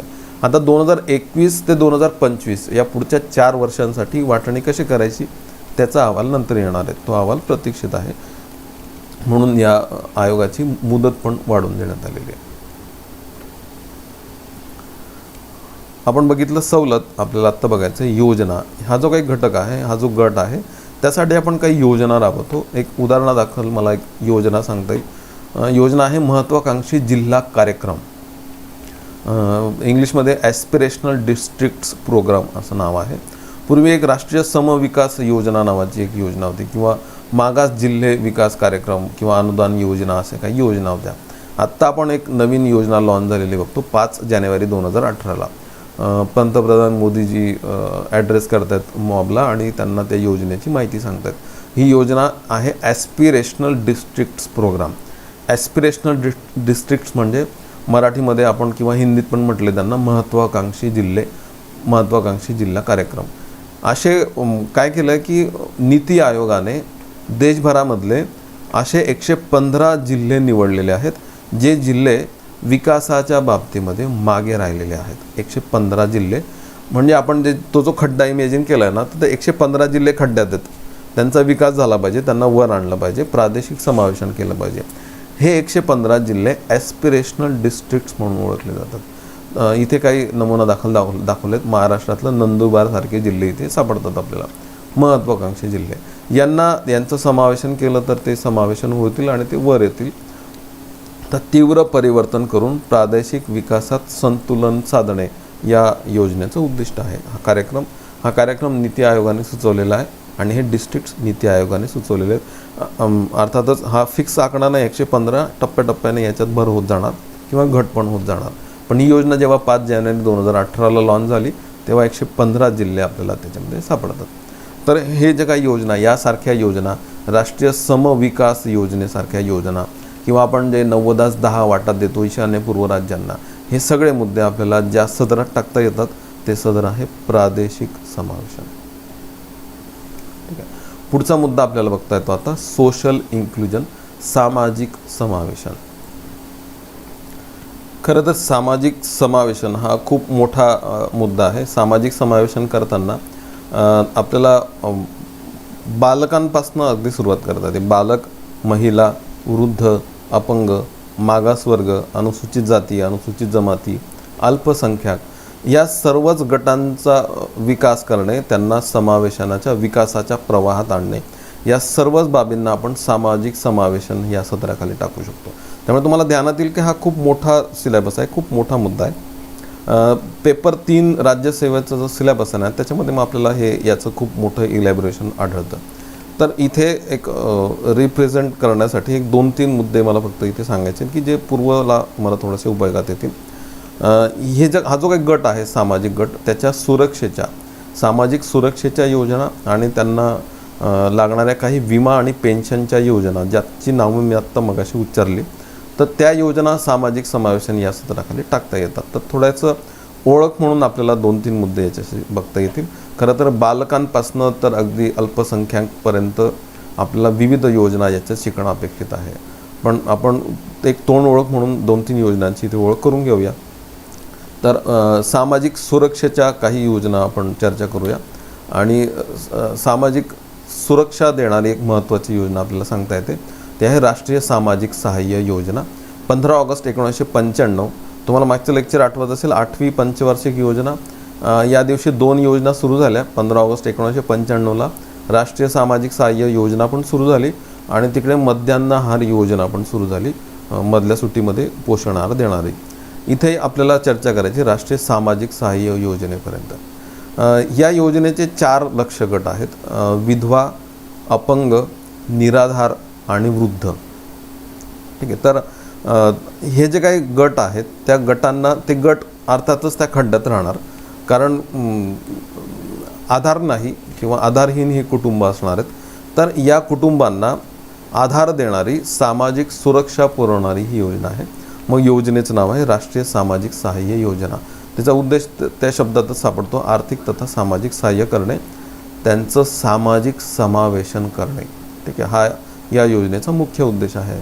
या योजनेमध्ये आपल्याला 5 योजना बसवता येतात, उपयोजना. थोडक्यात वाचतो फक्त. आपण त्यांना इंदिरा गांधीजींचं नाव दिलेलं आहे इनिशियल पहिल्या 3 योजनांना. त्यामुळे IG नोआप्स सारख्या या योजना आहेत. मराठीतच घेऊ आपण. इंदिरा गांधी राष्ट्रीय वृद्धांसाठीची पेन्शन योजना आहे. वृद्ध जे आहेत त्या वृद्धांना, असे वृद्ध ज्यांचं 60 ते 79 वर्ष वय आहे, त्यांना मासिक 200 रुपयांची मदत दिली जाते. आणि ज्यांचं 80 वर्षापेक्षा जास्त वय आहे त्यांना 500 रुपये मासिक मदत दिली जाते, पेन्शन दिलं जातं थोडक्यामध्ये. दुसरी विधवांसाठीची योजना आहे, ती उशिरा सुरू झाली 2009मध्ये. तिथे मासिक 300 रुपये मदत दिली जाते या विधवांसाठी. आणि त्यांचंही वर्ष जर वय 80 वर्षाच्या पुढे निघून गेलं तर याचप्रमाणे 500 रुपये मदत दिली जाते. अपंग व्यक्ती आहेत तर त्यांच्या कुटुंबाला पण 2009पासून 300 रुपये मासिक मदत दिली जाते. त्यांचंही वय 80 वर्षाच्या पुढे गेलं तर 500 रुपये मदत दिली जाते. राष्ट्रीय कुटुंब लाभ योजना नावाची एक योजना आहे, फॅमिली बेनिफिट देणारी योजना. तर निराधार कुटुंबासाठी आहे. असं कुटुंब ज्याचा कमावता व्यक्ती दगावलेला आहे त्यांना एक रकमी 20,000 रुपयांची मदत दिली जाते. राष्ट्रीय कुटुंब लाभ योजना ही पहिल्या दिवशी सुरू झाली 15 ऑगस्ट 1995. आणि 2000मध्ये इसवी सन 2000मध्ये म्हणजे 9व्या पंचवार्षिक योजनेमध्ये अन्न सुरक्षेच्या 2 योजना आपण मागच्या योजनेत बघितल्या होत्या, अन्नपूर्णा योजना आणि अंत्योदय योजना. त्यातली अन्नपूर्णा योजना ही या योजनेची उपयोजना आहे, राष्ट्रीय सामाजिक सहाय्य योजना. ही योजना दारिद्र्य रेषेखालील जे वृद्ध आहेत त्यांना मासिक 10 किलोग्रॅम अन्नधान्य देणारी योजना आहे. म्हणजे आपल्याला ती अन्न सुरक्षा या पण सदरात टाकता येते आणि सामाजिक सुरक्षा, सामाजिक समावेशन या पण सदराखाली आपल्याला ते टाकता येते. या 5 योजना इथे काम करतात. राष्ट्रीय सामाजिक सहाय्य करणाऱ्या, सामाजिक सुरक्षा पुरवणाऱ्या, सामाजिक समावेशन करणाऱ्या योजना या सदराखाली आपल्याला टाकता येतं. पुढे बघतो आपण विमा योजना. विमा योजना आणि पेन्शन योजना या सदराखाली तुम्हाला एक 2-3 योजनांचा अभ्यास करणं अपेक्षित आहे. त्यातल्या योजना म्हणजे अटल पेन्शन योजना, श्रमयोगी मानधन योजना, जीवन ज्योती विमा योजना आणि सुरक्षा विमा योजना. तर त्या वाचून समजण्यासारख्या आहेत. मला इथे सांगायला महत्त्वाचं वाटतं ती योजना आहे आयुष्मान भारत योजना. ठीक आहे. तर ही जसं विमा जीवन विमा आहे तसा आरोग्य विम्याशी संबंधित ही योजना आहे आणि ती करंट अफेअर्सच्या अँगलने पण थोडीशी महत्त्वाची वाटते, म्हणून थोडीशी चर्चा करतो. आयुष्मान भारत न्यू इंडिया 2022 म्हणजे स्वातंत्र्याच्या 75व्या वर्षी आपल्याला जर नवीन भारत बघायचा असेल तर तो निरोगी असला पाहिजे, म्हणून आयुष्मान भारत. आरोग्य या सदराखाली समावेशन आणि सामाजिक समावेशन या पण सदराखाली आपल्याला त्याला टाकता येतं. याच्यामध्ये 2 आपल्याला योजना दिसतात. एक हेल्थ वेलनेस सेंटर्स. काय केलं की आपल्याला माहिती प्रायमरी हेल्थ सेंटरच्या खाली एक 4-5 गावं मिळून एखादं सब सेंटर असतं. सब सेंटर उपकेंद्र म्हणतो आपण त्याला. तर या सब सेंटर्सना चांगलं त्यांच्या पायाभूत सुविधा आणखी विकसित करायचं, आणखी त्यांना चांगलं डेव्हलप करायचं. तिथेच चांगला स्टाफ, नर्सेस, डॉक्टर्स उपलब्ध करून द्यायचे आणि आणखी एक चांगलं विकेंद्रित असं आरोग्याचं सेंटर त्यांना डेव्हलप करायचं आणि त्यांचं नाव पण बदललं. सब सेंटरच्या ऐवजी त्यांना म्हटलं हेल्थ वेलनेस सेंटर. आणि जे प्राथमिक जो बेस आहे प्राथमिक उपचाराचा ते उपचाराचं एक चांगलं सेंटर निर्माण करण्यासाठी त्यांचं सब सेंटरचं नाव पण बदललं. त्यांना म्हटलं हेल्थ वेलनेस सेंटर. तर 2022पर्यंत असे 1.5 लाख सब सेंटर्स आहेत भारतभर. त्यांचं हेल्थ वेलनेस सेंटरमध्ये टप्प्याटप्प्याने रूपांतर केलं जाईल. 2022पर्यंत 1.5 लाख सब सेंटर्सचं हेल्थ वेलनेस सेंटरमध्ये रूपांतर झालेलं असणार आहे. याच्यामुळे काय होईल, ग्रामीण भागातली आरोग्य यंत्रणा विकसित होईल आणि तिचं महत्त्व किती आहे ते आत्ता कोविड-19मध्ये आपल्याला समजतंच आहे. या योजनेचं अनावरण 14 एप्रिल 2018ला पंतप्रधानांच्या हस्तेच करण्यात आलं. भारतातलं पहिलं हेल्थ वेलनेस सेंटर जंगला बिजापूर छत्तीसगडमध्ये लॉन्च करण्यात आलं. त्या लॉन्चिंगचा आपल्याला इथे फोटो दिसेल. जशी ही योजना आहे तशी दुसरी योजना आहे या आयुष्मान भारत अंतर्गत, जिला आयुष्मान भारतच म्हटलं जातं. खरं तर ती वेगळी योजना आहे, तिचीच उपयोजना आहे. तिचं नाव आहे प्रधानमंत्री जन आरोग्य योजना, PMJAY. तर देशभरातले असे 10.74 कोटी कुटुंब निवडलेले आहेत भारत सरकारने. जर एका कुटुंबात 5 व्यक्ती घेतले आपण तर 50 कोटी लोकसंख्या. 10.74 कोटी कुटुंब किंवा 50 कोटी लोकसंख्या. या लोकसंख्येला किंवा या 10 कोटी कुटुंबांना या कुटुंबांचा आरोग्य विमा भारत सरकार उतरवतं आहे आता. आणि आरोग्य विमा उतरवून मग काय होतं की 5 लाख रुपयांपर्यंतचा खर्च हे कुटुंब करू शकतात एखाद्या हॉस्पिटलमध्ये. द्वितीयक स्तरावरचा आणि तृतीयक स्तरावरचा. द्वितीयक स्तर म्हणजे मोठ्या सर्जरीज करून घेणे, मोठे उपचार करून घेणे. तृतीयक म्हणजे सर्जरी केली तर त्याच्यानंतर पोस्ट सर्जरी किंवा त्यासाठी काही उपचार, काही तपासण्यानंतर पण करायचं असेल त्या पण. या सगळं जी विमा कंपनी, ज्या विमा कंपनीकडे सरकारने विमा उतरवलेला आहे ती विमा कंपनी या कुटुंबांचा खर्च करते. त्यांचा विम्याचा हप्ता सरकार भरणार, या पद्धतीची योजना आहे. त्यामुळे त्या आपण मोदी केअर योजना असं पण म्हणतो. ही योजना अंमलबजावणी झाली तर एक मोठी जंबो योजना आहे. फक्त अंमलबजावणी मात्र त्या स्तरावर झाली पाहिजे. ही योजना आपण लॉन्च झालेली बघतो 23 सप्टेंबर 2018ला रांची, झारखंडमधनं. ते या योजना लॉन्चचा हा फोटो आहे. 23 सप्टेंबर 2018ला ही योजना लॉन्च झालेली. प्रधानमंत्री जन आरोग्य योजना. 2-3 मुद्दे रिपीट करतो. 10.74 कोटी किंवा कुटुंब किंवा 50 कोटी लोकसंख्या याचं टार्गेट आहे. आरोग्य विमा एका कुटुंबाला एका वर्षाला 5 लाख रुपयांचा आरोग्य विमा मिळतो आणि काय म्हणतात त्याला, हा आरोग्य विमा याचा जो हप्ता आहे तो हप्ता सरकार भरणार, या कुटुंबांनी भरण्याची अजिबात गरज नाही. आरोग्य विमा कुठल्या क्षेत्रामध्ये मिळणार, विमा कुठल्या क्षेत्राला लागू आहे, द्वितीयक आणि तृतीयक क्षेत्रासाठी लागू आहे. तर ह्या योजना आपल्याला या सदराखाली टाकता येतात. सदर आहे सामाजिक सुरक्षा, सामाजिक समावेशन. MPSC पूर्व 2018चा प्रश्न आपल्याला सापडतो. सामाजिक सुरक्षा या उद्देशाने पुढीलपैकी कोणते कार्यक्रम सुरू करण्यात आले. तर एक लक्षात घ्या, विमा योजना, पेन्शन योजना, आरोग्य विमा योजना आणि सामाजिक सहाय्य कार्यक्रम या सगळ्या या सदराखाली येतात. तर आम आदमी विमा योजना किंवा राष्ट्रीय स्वास्थ्य विमा योजना या दोन योजना तर याच्यात 100% येणार. आम आदमी विमा योजना सुरू आहे. राष्ट्रीय स्वास्थ्य विमा योजनाऐवजी आपण आता प्रधानमंत्री जन आरोग्य योजना सुरू केलेली आहे. तर अ ब बरोबर आहे. क राष्ट्रीय सामाजिक सहाय्य कार्यक्रम. आपण आत्ता जे 4 गटांसाठी जी योजना बघितली ज्याच्या 5 उपयोजना आहेत ती योजना म्हणजे राष्ट्रीय सामाजिक सहाय्य कार्यक्रम, ती पण या सदराखाली बसते. वरील सर्व बरोबर आहे. चौथा पर्याय आपल्याला निवडायला.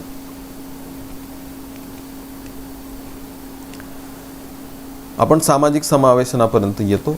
पुढचा मुद्दा सुरू होतो मग पर्यावरणीय समावेशन, एन्व्हायरमेंटल इन्क्लुजन. हे सगळं करत असताना पर्यावरणाला विसरून चालणार नाही आहे, त्यामुळे तोच महत्त्वाचा मुद्दा खरं तर पर्यावरणीय समावेशन. मग त्यासाठी आपण जो शब्द वापरतो आहे शाश्वत विकास, हे वेगळ्या शाश्वत विकास या हेडिंगखाली खरी तर चर्चा करता येते. एक 2-3 शब्द आपल्याला शोधता येतात, ते शब्दच आपल्याला इथे आता नेमकी ओळख करून घ्यायची आहे. तर शाश्वत विकासाबद्दल चर्चा करूया. शाश्वत विकास हा मी सांगितल्याप्रमाणे वेगळ्या सदराखाली शिकता येईल, पण या सदराखाली एक 2-3 योजना आपल्याला एखादी योजना जशी घेता येईल की national action plan for climate change असं 2008मध्ये केंद्र सरकारने एक 8 प्रकारची अभियानं सुरू केली होती शाश्वत विकासाच्या उद्दिष्टाने. काही नावं सांगतो, फक्त नावं ऐका. National solar mission, national mission for enhanced energy efficiency, national mission on sustainable habitat, national water mission, national mission for sustaining Himalayan ecosystem, national mission for green India, national mission for sustainable agriculture, national mission on strategic knowledge for climate change. अशी एक 8 प्रकारची अभियानं सुरू केली होती. ही शाश्वत विकास या सदराखाली बघता येतात. इथे एक योजना उचलूया आपण, चला. National mission for sustainable agriculture आणि सामाजिक समावेशन या सदरानंतर आपण जे आत्ता बघितलं पर्यावरणीय समावेशन, तर ते करणारी ही अत्यंत महत्त्वाची योजना. त्या योजनेबद्दल थोडंसं बोलता येईल. 2008मध्ये ह्या 8च्या 8 योजना सुरू झालेल्या आहेत. त्यातली national mission for sustainable agriculture किंवा सस्टेनेबल ॲग्रिकल्चर डेव्हलपमेंट योजनेचा उद्देश आहे आर्थिक, सामाजिक व पर्यावरणीय समावेशन. म्हणजे एकाच वेळी ती आर्थिक समावेशन करणार, सामाजिक समावेशन करणार, पर्यावरणीय समावेशन करणार. कशी करणार त्याचे घटक आपण चर्चा करू शकतो. पर्जन्याश्रयी क्षेत्राचा विकास, रेनफेड एरिया डेव्हलपमेंट. म्हणजे आपल्याला माहिती की पर्जन्याश्रयी प्रदेश जास्त आहे भारतामध्ये.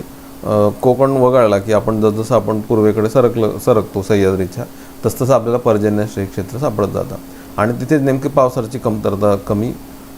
तर अशा क्षेत्राचा विकास करणे, पाणी कमी आहे म्हणून ऑन फार्म वॉटर मॅनेजमेंट करणे, शेतस्तरावर पाण्याचं नियोजन करणे, सॉईल हेल्थ मॅनेजमेंट म्हणजे मृदा चाचणी करणे आणि त्या आधारित खत व्यवस्थापन करणे. म्हणजे मग कुठले खत, उगाच कुठली पण खतं न टाकता मृदा चाचणी आधारित खत टाकणे, तिची सकसता किंवा सुपीकता वाढेल त्यासाठी प्रयत्न करणे. आणि हे सगळं करत असताना पर्यावरण बदल हा देखील विचारात घेणे. सस्टेनेबल ॲग्रिकल्चर टिकून राहील यासाठी विकास करणे. कारण काय होईल माहिती आहे का, आपण पहिली हरित क्रांती बघितली, दुसरी हरित क्रांतीच्या टप्प्यामध्ये आहोत, पण भविष्यात हे जर क्लायमेट चेंज असाच होत राहील ना तर हा रेनफेड एरिया आणि हे सगळं बघता एक पुढच्या 50 वर्षांमध्ये जसं तिकडे सगळी बेटं पाण्याखाली जाणार आहे, तसे आपल्या इथली पाण्याची सगळी पातळी इतकी खोल जाणार आहे की किती खोल विहिरी खोदल्या तरी पाणीच लागणार नाही. आणि आपण बघतोय ना आता की दुष्काळाची जी फ्रिक्वेन्सी ती पण वाढते. म्हणजे खूपच जास्त पाऊस कधीतरी आणि अजिबात 2-2, 3-3 वर्ष पाऊस नाहीच. तर हे मग दुसरी हरित क्रांतीची स्वप्न आपण बघूच शकत नाही जर पाणीच नाही तर. आणि हे जर टिकून ठेवायचं असेल तर पर्यावरण टिकून ठेवायला पाहिजे. त्यामुळे योजनेचा उद्देश पर्यावरण टिकून राहिलं तर आपण पाहिलेली आर्थिक विकासाची स्वप्न, सामाजिक विकासाची स्वप्न आपण ती खरी उतरतील. म्हणून योजनेचा उद्देश आर्थिक समावेशन, सामाजिक समावेशन आणि पर्यावरणीय समावेशन. कारण पर्यावरण मग महत्त्वाचं ठरतं. तेच मला पुढच्या लेक्चरमध्ये सांगायचं की पर्यावरणीय समावेशन हे कसं महत्त्वाचं आहे ते. मेन्स पेपर प्रश्न सापडतो 2016. शाश्वत शेती म्हणजे सस्टेनेबल ॲग्रिकल्चरची मुख्य उद्दिष्ट कोणती? तर ॲग्रिकल्चरचं सस्टेन ठेवायचं असेल तर काय केलं पाहिजे? पर्यावरणीय संतुलन राखणे, सामाजिक आर्थिक समता साध्य करणे म्हणजे सामाजिक समावेशन, आर्थिक लाभ मिळवणे म्हणजे आर्थिक समावेशन. म्हणजे सगळंच येणार त्याच्यामध्ये, सर्व बरोबर आहे. चौथा ऑप्शन आपल्याला परफेक्ट सापडतो, त्याच्यामध्ये तो बसतो. पर्यावरणीय समावेशन सांगताना शेवटी सांगता येतं आपल्याला ते वैश्विक समावेशन, युनिव्हर्सल इन्क्लुजन, आणि हा या समावेशनातला शेवटचा प्रकार. वैश्विक समावेशन म्हणजे सगळ्यांचंच समावेशन करणे. ते समजून सांगताना 2-3 स्लाईड मला सांगता येतील. आणि एक कन्सेप्ट सांगता येईल, युनिव्हर्सल बेसिक इन्कम, UBI नावाची कन्सेप्ट आहे. ती कन्सेप्ट काय आहे ती सांगण्याचा प्रयत्न करतो. इथे एक चित्र इमॅजिन केलं आहे, ठीक आहे. ते चित्र समजून सांगण्याचा प्रयत्न करतो. वर भारत सरकार आहे आणि भारत सरकारकडनं अशा सबसिडीज येत आहेत वेगवेगळ्या, ठीक आहे. आपल्याला दिसते सर्व शिक्षा अभियानासाठीची सबसिडी, फूड सबसिडी, किंवा प्रधानमंत्री आवास योजनेची घरांसाठीची सबसिडी, नरेगासाठीची सबसिडी, LPG साठीची सबसिडी. आता इथे दिसतं आपल्याला की सरजू नावाचा एक व्यक्ती, भिकारी अक्षरशः. तर असं दिसतं आपल्याला की ही गाळणी आहे आणि वरचं जे गाळणीचं छिद्र आहे तर ते मोठं आहे आणि ते मोठं असलं पाहिजे त्याच्यासाठी, जेणेकरून त्या सगळ्या सबसिडीचा लाभ त्याला मिळेल. महत्त्वाची फूड सबसिडी त्याला मिळेल. त्याच्यानंतर राम आहे, तो थोडंसं बरी परिस्थिती आहे, त्याला अगदी खायलाच नाही असं काही परिस्थिती नाही आहे, पण त्याला इतर सबसिडीजची गरज आहे. विमला आहे, जी बचत गटातली एक महिला आहे, तिला नरेगा योजनेची गरज नाही, नरेगा योजनेच्या लाभाची गरज नाही, तिला इतर सबसिडींची गरज आहे. आणि शंकर आहे, त्याला स्वतःचं घर आहे त्याच्याकडे, त्यामुळे त्याला आवास योजनेच्या कुठल्या सबसिडीची गरज नाही, त्याला मग LPG सर्व शिक्षा अभियानासारख्याच्या सबसिडीची गरज आहे. या सबसिडीज वरनं येतात आणि या लाभार्थ्यांना मिळतात. अर्थात महत्त्वाचं सांगतो, असं मिळत असेल असं तिथे वाटतं वर दिल्लीमध्ये. त्यांना असं वाटतं की असं सबसिडी जात असतील आणि ज्याला त्याला ते मिळत असेल. ते जेवढं जिथं दाखवलं आहे तेवढंच ते खोटं आहे. रादर हे इथे सर्वच खोटं लाभार्थी असतात आणि ज्या योजनेचा लाभ ज्या गटाला झाला पाहिजे त्या गटाला तो लाभ मुळीच होत नाही. त्यामुळे काय झालं आहे माहिती का, परंपरेने किंवा आपण जसजसं समाजवादी अर्थव्यवस्थेतनं बाहेर येतो तसतसं आपल्याला ते जाणवतं की याच्यातनं बाहेर पण येता येत नाही आहे आणि या सबसिडीजमध्ये प्रचंड गळती पण झालेली आहे. मग याच्यातनं बाहेर कसं येता येईल, तर आत्ता आपण एक योजना बघितली डायरेक्ट बेनिफिट ट्रान्सफर, पण त्याच्यात पण प्रॉब्लेम्स आहेत. अजून हेच ठरवता येत नाही की दारिद्र्य गरीब कोण. तर मग याच्यातनं बाहेर येण्यासाठी एक उत्तम संकल्पना आहे, ती आहे युनिव्हर्सल बेसिक इन्कम, वैश्विक मूलभूत उत्पन्न. ती काय कन्सेप्ट आहे ते सांगण्याचा प्रयत्न करतो. ही कन्सेप्ट अशी सांगतं, किंवा बर्धन असतील किंवा इतर परकीय तज्ज्ञ असतील, ते असं म्हणतात की सरकारने काय करायचं, सगळ्यांना एक फिक्स इन्कम द्यायचं. सगळ्यांना UBI म्हणजे सरजू, राम, विमला, शंकर, अगदी अंबानीपर्यंत सर्वांना एक फिक्स्ड उत्पन्न द्यायचं, सरकारने द्यायचं. याला म्हणायचं universal basic income. Basic income द्यायचं सगळ्यांना. आपण असं म्हणू की 15,000 रुपये महिना द्यायचं सगळ्यांना पगार सरकारने, थेट खात्यात वर्ग करायचा. युनिव्हर्सल म्हणजे सगळ्यांना, त्याच्यात कोणाला वगळायचं नाही, सगळ्यांना द्यायचं. मग याने काय फायदे होतील, काय तोटे होतील, त्याची चर्चा मग आर्थिक पाहणी अहवालात अर्थातच केलेली आहे. 2-3 मुद्दे आपल्याला फास्ट सांगता येतील.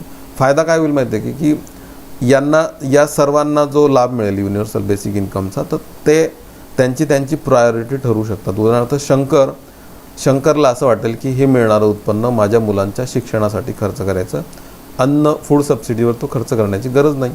किंवा सरजूला असं वाटेल की सध्या माझी निकड ही फूड आहे, मी त्याच्यावर आधी खर्च करतो. तर युनिव्हर्सल बेसिक इन्कममध्ये काय होतं की प्रत्येकाला स्वातंत्र्य मिळतं खर्च करण्याचं. गळती होण्याचा प्रश्नच उद्भवत नाही की सगळ्यांना थेट खात्यावर पैसे मिळणार. पण फायदे 2-4च आहेत. टीकाच खूप त्याच्यावर आहे. टीका कशी करता येते, पहिलं तर काम न करता मिळालेलं उत्पन्न आहे, त्यामुळे काम आणि उत्पन्न याच्यामध्ये फारकत निर्माण होऊ शकते. खरं तर जास्त उत्पन्न असणाऱ्यांना बेसिक इन्कमची गरजच नाही, त्यांना ते विनाकारण मिळणार. आपल्याकडे पुरुषप्रधान संस्कृती आहे, मग महिलांचं उत्पन्न, मिळणारं उत्पन्न पण पुरुषच खर्च करतील. पुन्हा जे स्ट्रक्चरल ॲडव्हान्समेंट आहे किंवा जी राहणीमानात सुधारणा ती झालेली नाही, वैचारिक सुधारणा झालेली नाही, त्यामुळे ते मिळणारं उत्पन्न हे खरोखरच मुलांच्या शिक्षणावर खर्च झालं पाहिजे हे माहीत नाही ना, किंवा ते अपुरं माहीत आहे, तर ते भलत्याच ठिकाणी खर्च होईल. तर असं पण धोका भारतीय अर्थव्यवस्थेमध्ये आहे. त्यामुळे ते पूर्णपणे लागू करणं पण आत्ता ह्या स्टेजला चुकीचं ठरू शकतं, पण त्याचा विचार होऊ शकतो आणि आपण त्या ज्या सदरात टाकतो ते सदर आहे वैश्विक समावेशन. या प्रिन्सिपल्सचा आपण थोडासा वापर करायला सुरुवात केलेली आहे आणि जसं रैथू बंधू योजना आहे तेलंगणमध्ये, तिथे थोड्या प्रमाणात याचं ॲप्लिकेशन आपण बघतो. तसं ॲप्लिकेशन होणारी एक मोठी योजना आपल्याला सापडते केंद्र स्तरावरची, PM किसान नावाची योजना, प्रधानमंत्री किसान सन्मान निधी नावाची योजना. या योजनेमध्ये काय केलं आहे की एक फिक्स्ड इन्कम देण्याचा प्रयत्न केला आहे. 6,000 रुपये एक फिक्स्ड इन्कम. फक्त आता याच्यामध्ये आपल्याला 2-3 मुद्दे असे सापडतात की हे जे फिक्स्ड इन्कम आहे ते बेसिक इन्कम आहे आणि UBI तत्वामध्ये ते बऱ्यापैकी बसतं. Basic income, universal basic income. फक्त ते युनिव्हर्सल नाही ठरत. युनिव्हर्सल का नाही ठरत ते सांगण्याचा प्रयत्न करतो. थोडं ते क्वासी आहे, अर्ध आहे थोडंसं. कसं की याच्यामध्ये फक्त सीमांत आणि लघु शेतकऱ्यांनाच हा लाभ मिळतो. जेव्हा UBI असतं ना तेव्हा सर्वच शेतकऱ्यांना लाभ मिळणं अपेक्षित असू शकतं, पण इथे फक्त लघु आणि सीमांत शेतकऱ्यांनाच मिळतो. सीमांत शेतकरी म्हणजे ज्यांच्याकडे 1 हेक्टरपर्यंत जमीन आहे, लघु शेतकरी म्हणजे ज्यांच्याकडे 1 ते 2 हेक्टरपर्यंत जमीन आहे. म्हणजे मॅक्झिमम 2 हेक्टरपर्यंत असणाऱ्या जमीन असणाऱ्या शेतकऱ्यांनाच या योजनेचा लाभ मिळतो. 6,000 रुपये त्यांना त्यांच्या खात्यात थेट वर्ग होत आहेत.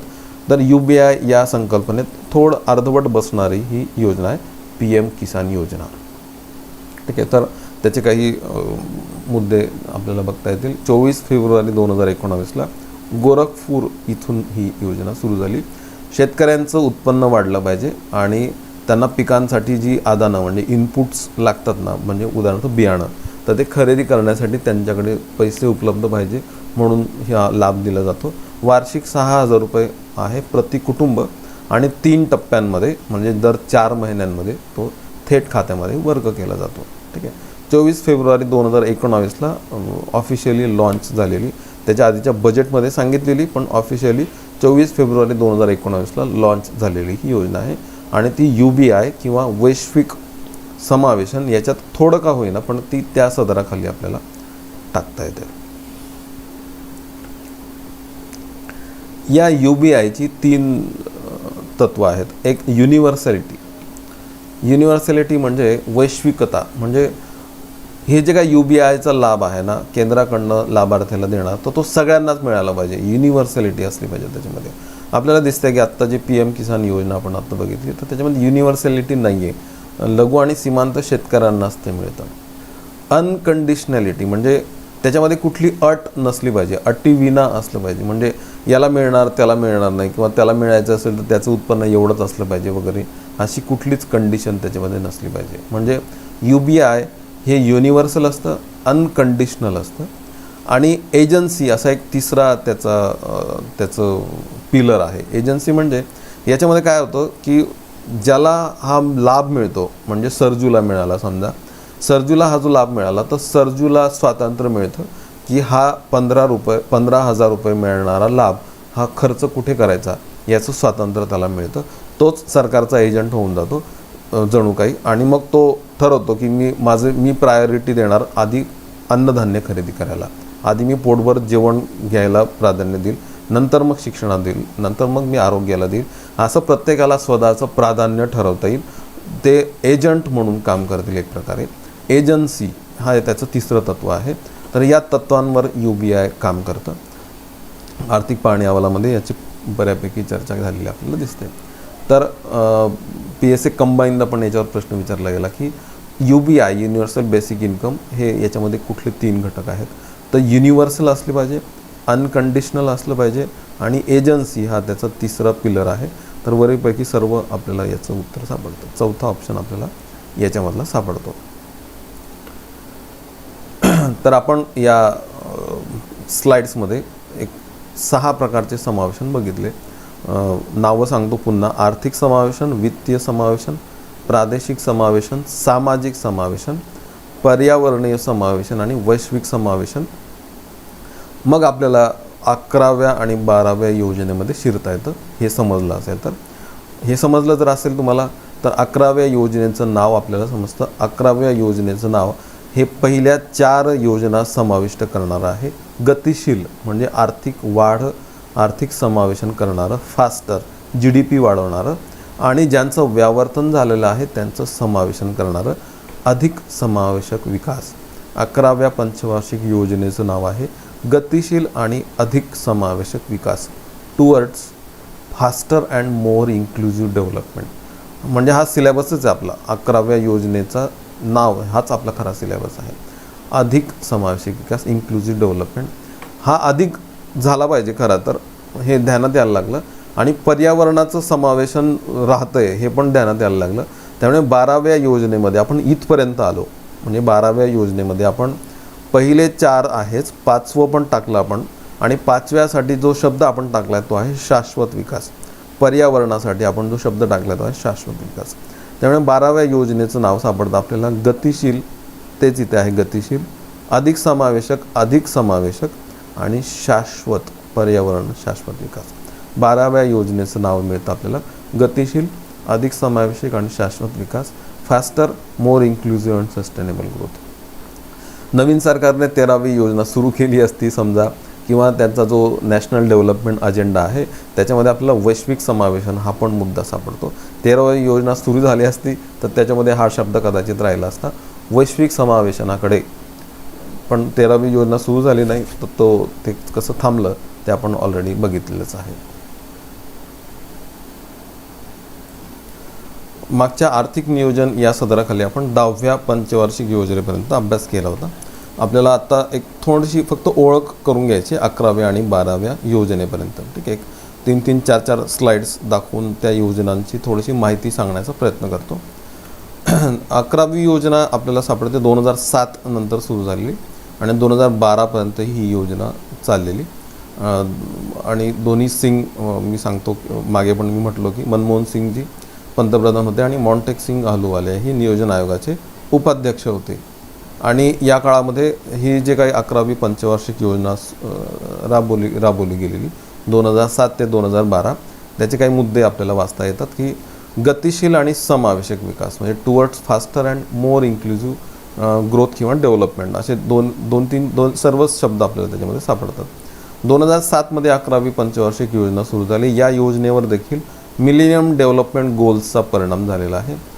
स्वामीनाथन समितीच्या शिफारशी, म्हणजे ज्या दुसऱ्या हरित क्रांतीकडे आपल्याला घेऊन जातात, त्या पण त्यांचाही प्रभाव आपल्याला इथे दिसतो. त्यामुळे काही कृषी संबंधित योजना पण या काळात सुरू झालेल्या सापडतात. अब्दुल कलाम यांनी जे पुरा प्रतिमान सुचवलं होतं, providing urban amenities to rural area, ह्या प्रतिमानाचं पण अवलंब 11व्या योजनेत आपल्याला झालेला सापडतो. आणि अन्न सुरक्षेची गरज या बाबींची छाप नक्कीच या योजनेत पडलेली आहे. आणि अन्न सुरक्षा कायदा आपण 12व्या पंचवार्षिक योजना काळात करू पण शकलो. या काळातील नियोजनावर 2008मधलं अमेरिकन डेब्ट क्रायसिस जे आहे किंवा सब प्राईम क्रायसिस म्हणतो, त्याचा या नियोजनावर थोडा परिणाम पण नक्की झालेला. कालावधी 2007 ते 2012, मनमोहन सिंग जी अध्यक्ष आणि मॉन्टेक-सिंग अहलुवालिया उपाध्यक्ष. Towards faster and more inclusive development किंवा इन्क्लुझिव्ह ग्रोथ, याचे 3 व्हॉल्यूम आहेत या योजनेचे. पहिला जो व्हॉल्यूम आहे त्याचं नाव आहे इन्क्लुझिव्ह ग्रोथ. ठीक आहे, म्हणजे ते खड्ड्यात जे राहिलेले आहेत त्यांना वर कसं आणता येईल, सोशल सेक्टर म्हणजे सामाजिक समावेशन कसं करता येईल, आणि इतर अर्थव्यवस्थेला फिरवण्यासाठी काय काय करता येईल. म्हणजे उदाहरणार्थ agriculture, rural development, industry, service आणि फिजिकल इन्फ्रास्ट्रक्चर, हे प्राईम मुव्हिंग फोर्स समजले आपण अर्थव्यवस्थेची.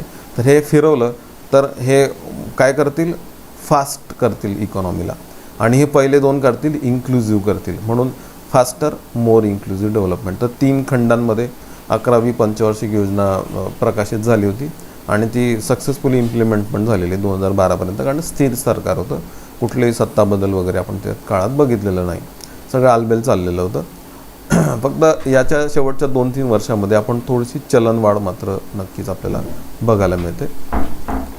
MPSC पूर्व 2017चा प्रश्न आहे की 11व्या पंचवार्षिक योजनेची संकल्पना टिंबटिंब होती. तर सापडतं आपल्याला towards faster and more inclusive development, तिसरं ऑप्शन बरोबर आहे. टुवर्ड्स ग्रोथ आणि डेव्हलपमेंट का नाही, कारण डेव्हलपमेंट नाही आहे, फक्त इन्क्लुझिव्ह आहे. इन्क्लुझिव्ह हा शब्द दुसऱ्यात पण नाही सापडत, faster and growth and development. Inclusive 4थ्यात सापडतं, पण 4थ्यातला शब्द आहे सस्टेनेबल आणि हा फक्त 12व्या योजनेलाच अप्लाय होतो. त्यामुळे तिसराच ऑप्शन आहे towards faster and more inclusive development. हा 11व्या पंचवार्षिक योजनेची संकल्पना किंवा त्याचं हेडिंग होतं. त्यानंतर 12व्या योजनेचं नाव आणि त्याचे पण थोडीशी तोंडओळख आपल्याला करून घेता येते. 2012 ते 2017 आणि फास्टर, मोर इन्क्लुझिव्ह आणि इथे सस्टेनेबल असा शब्द ॲड झालेला आपण बघतो. मात्र मध्येच ब्रेक थोडा कसा लागलेला बघतो आपण की 1 जानेवारी 2015ला नियोजन आयोगाऐवजी नीती आयोग स्थापन झाला आणि ही योजना मग शेवटचे श्वास घेत कशी तरी 2017पर्यंत चालू राहिली. या नियोजनांमधली ही शेवटची योजना ठरलेली आपण बघतो. कालावधी 2012 ते 2017. राष्ट्रीय विकास परिषदेने 27 डिसेंबर 2012ला झालेल्या 57व्या बैठकीमध्ये या योजनेच्या मसुद्याला अंतिम रूप दिलेलं होतं. मनमोहन सिंग होते अध्यक्ष. नंतर मात्र नियोजन आयोगाचा बाद झाला. मॉन्टेक सिंग अहलुवालिया उपाध्यक्ष होते. नंतर नियोजन आयोगाच बाद झालेला आपण बघतो. याचे पण 3 खंड आहेत. 3 खंड योजनेचं नाव आहे बघा, faster, more inclusive, sustainable growth. मग तोच खंड तो व्हॉल्यूम 1 होता. इथे व्हॉल्यूम 1 पाहिजे. Volume 1 faster, more inclusive and sustainable growth हा पहिला व्हॉल्यूम आहे. Faster, more inclusive, sustainable growth म्हणजे ते जे हेडिंग आहे तेच. इकॉनॉमिक सेक्टर्स आणि सोशल सेक्टर्स असं व्हॉल्यूम 2 आणि व्हॉल्यूम 3 होतं. म्हणजे अर्थव्यवस्था फिरवणारी क्षेत्र आणि सामाजिक विकासाची, सामाजिक समावेशनाची क्षेत्र. तर आपल्याला 3 व्हॉल्यूम दिसतात त्याच्यामध्ये पण 12व्या पंचवार्षिक योजनेमध्ये. MPSC पूर्व 2018चा प्रश्न आहे. 12व्या पंचवार्षिक योजनेचे मुख्य उद्दिष्ट कोणते होते? तर शाश्वत हा शब्द फक्त 4थ्याच ऑप्शनमध्ये. जलद, शाश्वत, अधिक सर्वसमावेशक वृद्धी साधने, faster, more inclusive, sustainable growth और सस्टेनेबल डेव्हलपमेंट. हे MPSC पूर्व 2018चा हा प्रश्न आपल्याला सहज सुटतो. UPSC पूर्व 2014चा प्रश्न आहे. 12व्या पंचवार्षिक योजनेचे मुख्य उद्दिष्ट कोणते? तेच सापडतं आपल्याला. गतिशील, शाश्वत आणि अधिक समावेशक वाढ. 4था ऑप्शन बरोबर आहे UPSCच्या या प्रश्नाचं. हे जे काय 3 व्हॉल्यूम आहेत त्याच्यावर एक टॅक्स असिस्टंट 2015ला अगदी प्रत्येक खंडावर पण प्रश्न विचारला की खंड 1 काय आहे, खंड 2 काय आणि खंड 3 काय आहे. तर खंड 1 म्हणजे व्हॉल्यूम 1 तो आहे जलद, अधिक समावेशक, शाश्वत विकास. खंड 2 होता इकॉनॉमिक सेक्टर्स. खंड 3 होता सोशल सेक्टर्स. तिसरा पर्याय आपल्याला निवडायचा होता. ठीक आहे. तर या अँगलने आपल्याला 11वी आणि 12वी योजनेची तोंड ओळख करून घेता येते. तुम्हाला अधिक अभ्यास करायचा असेल तर सगळंच लेक्चरमधनं सांगणं म्हणजे मग टाईम बिंग होईल खूपच. तर माझं जे पुस्तक आहे भाग 1 त्याच्यामध्ये मी सर्व पंचवार्षिक योजना दिलेल्या आहेत. त्यातल्या 11वी आणि 12वी योजना आर्थिक नियोजन याच सदराखाली 1ली ते 12वी योजना दिलेलीच आहे. 11वी आणि 12वी योजना वाचताना माझं हे लेक्चर किंवा मी हे जे संकल्पना तुम्हाला सांगण्याचा प्रयत्न केला, समावेशक विकास, ही संकल्पना जर समोर ठेवली तर आपल्याला अगदी सहज ती योजना समजते, लक्षात राहते आणि सहजपणे प्रश्न पण सुटतात. त्या समावेशक सदराखाली मी आर्थिक सामाजिक समावेशन सुचवणाऱ्या ज्या विविध योजना सांगितल्या त्या योजनांचा एकेरी योजनांचा चांगला अभ्यास तुम्हाला करायचा असेल जो पेपर 3ला पण उपयोगात येऊ शकतो तर त्यासाठी भाग 2मध्ये या योजनांचं अत्यंत व्यवस्थित विश्लेषण केलेलं आहे. त्यातल्या प्रकरण 4थ्या प्रकरणाचं नावच मुळात समावेशक विकास असं आहे. Inclusive development. आणि या इन्क्लुझिव्ह डेव्हलपमेंटमध्ये या 6 प्रकारांचं ॲनालिसिस करून त्या संबंधित विविध योजनांचं विश्लेषण करण्याचा प्रयत्न केला आहे. पूर्वच नाही तर मुख्य परीक्षांसाठी सुद्धा अत्यंत महत्त्वाचं प्रकरण हे ठरतं. त्यातलं 5वं प्रकरण हे सामाजिक क्षेत्राशी सुधारणाशी संबंधित आहे आणि त्याचा विषय आहे सोशल इन्क्लुजन, सामाजिक समावेशन. म्हणजे अगदी बालक, महिला, वृद्ध, अपंग, मागासवर्गपासनं सामाजिक सुरक्षेपर्यंतच्या योजनांचं विश्लेषण करण्याचा मी त्यात प्रयत्न केला आहे. तर एक होमवर्क म्हणून किंवा एक मार्गदर्शक म्हणून तुम्हाला ही पुस्तकं आणि त्यातलं प्रकरणं तुम्हाला समजू शकतात. तर आज आपण इन्क्लुझिव्ह डेव्हलपमेंट, ठीक आहे, समावेशक विकास याच्याविषयी एक तुम्हाला एक ब्रॉड व्ह्यू यावा या उद्देशाने मी हे लेक्चर घेण्याचा प्रयत्न केला. पुढचं लेक्चर माझं सस्टेनेबल डेव्हलपमेंट, शाश्वत विकासावर असणार आणि हा जो का बार्टीने उपक्रम सुरू केलेला आहे तर या सेशनमधलं माझं ते शेवटचं लेक्चर असणार आहे, सस्टेनेबल डेव्हलपमेंट, शाश्वत विकास या नावाने. तर आज इथेच थांबूया. धन्यवाद. Thank you so much.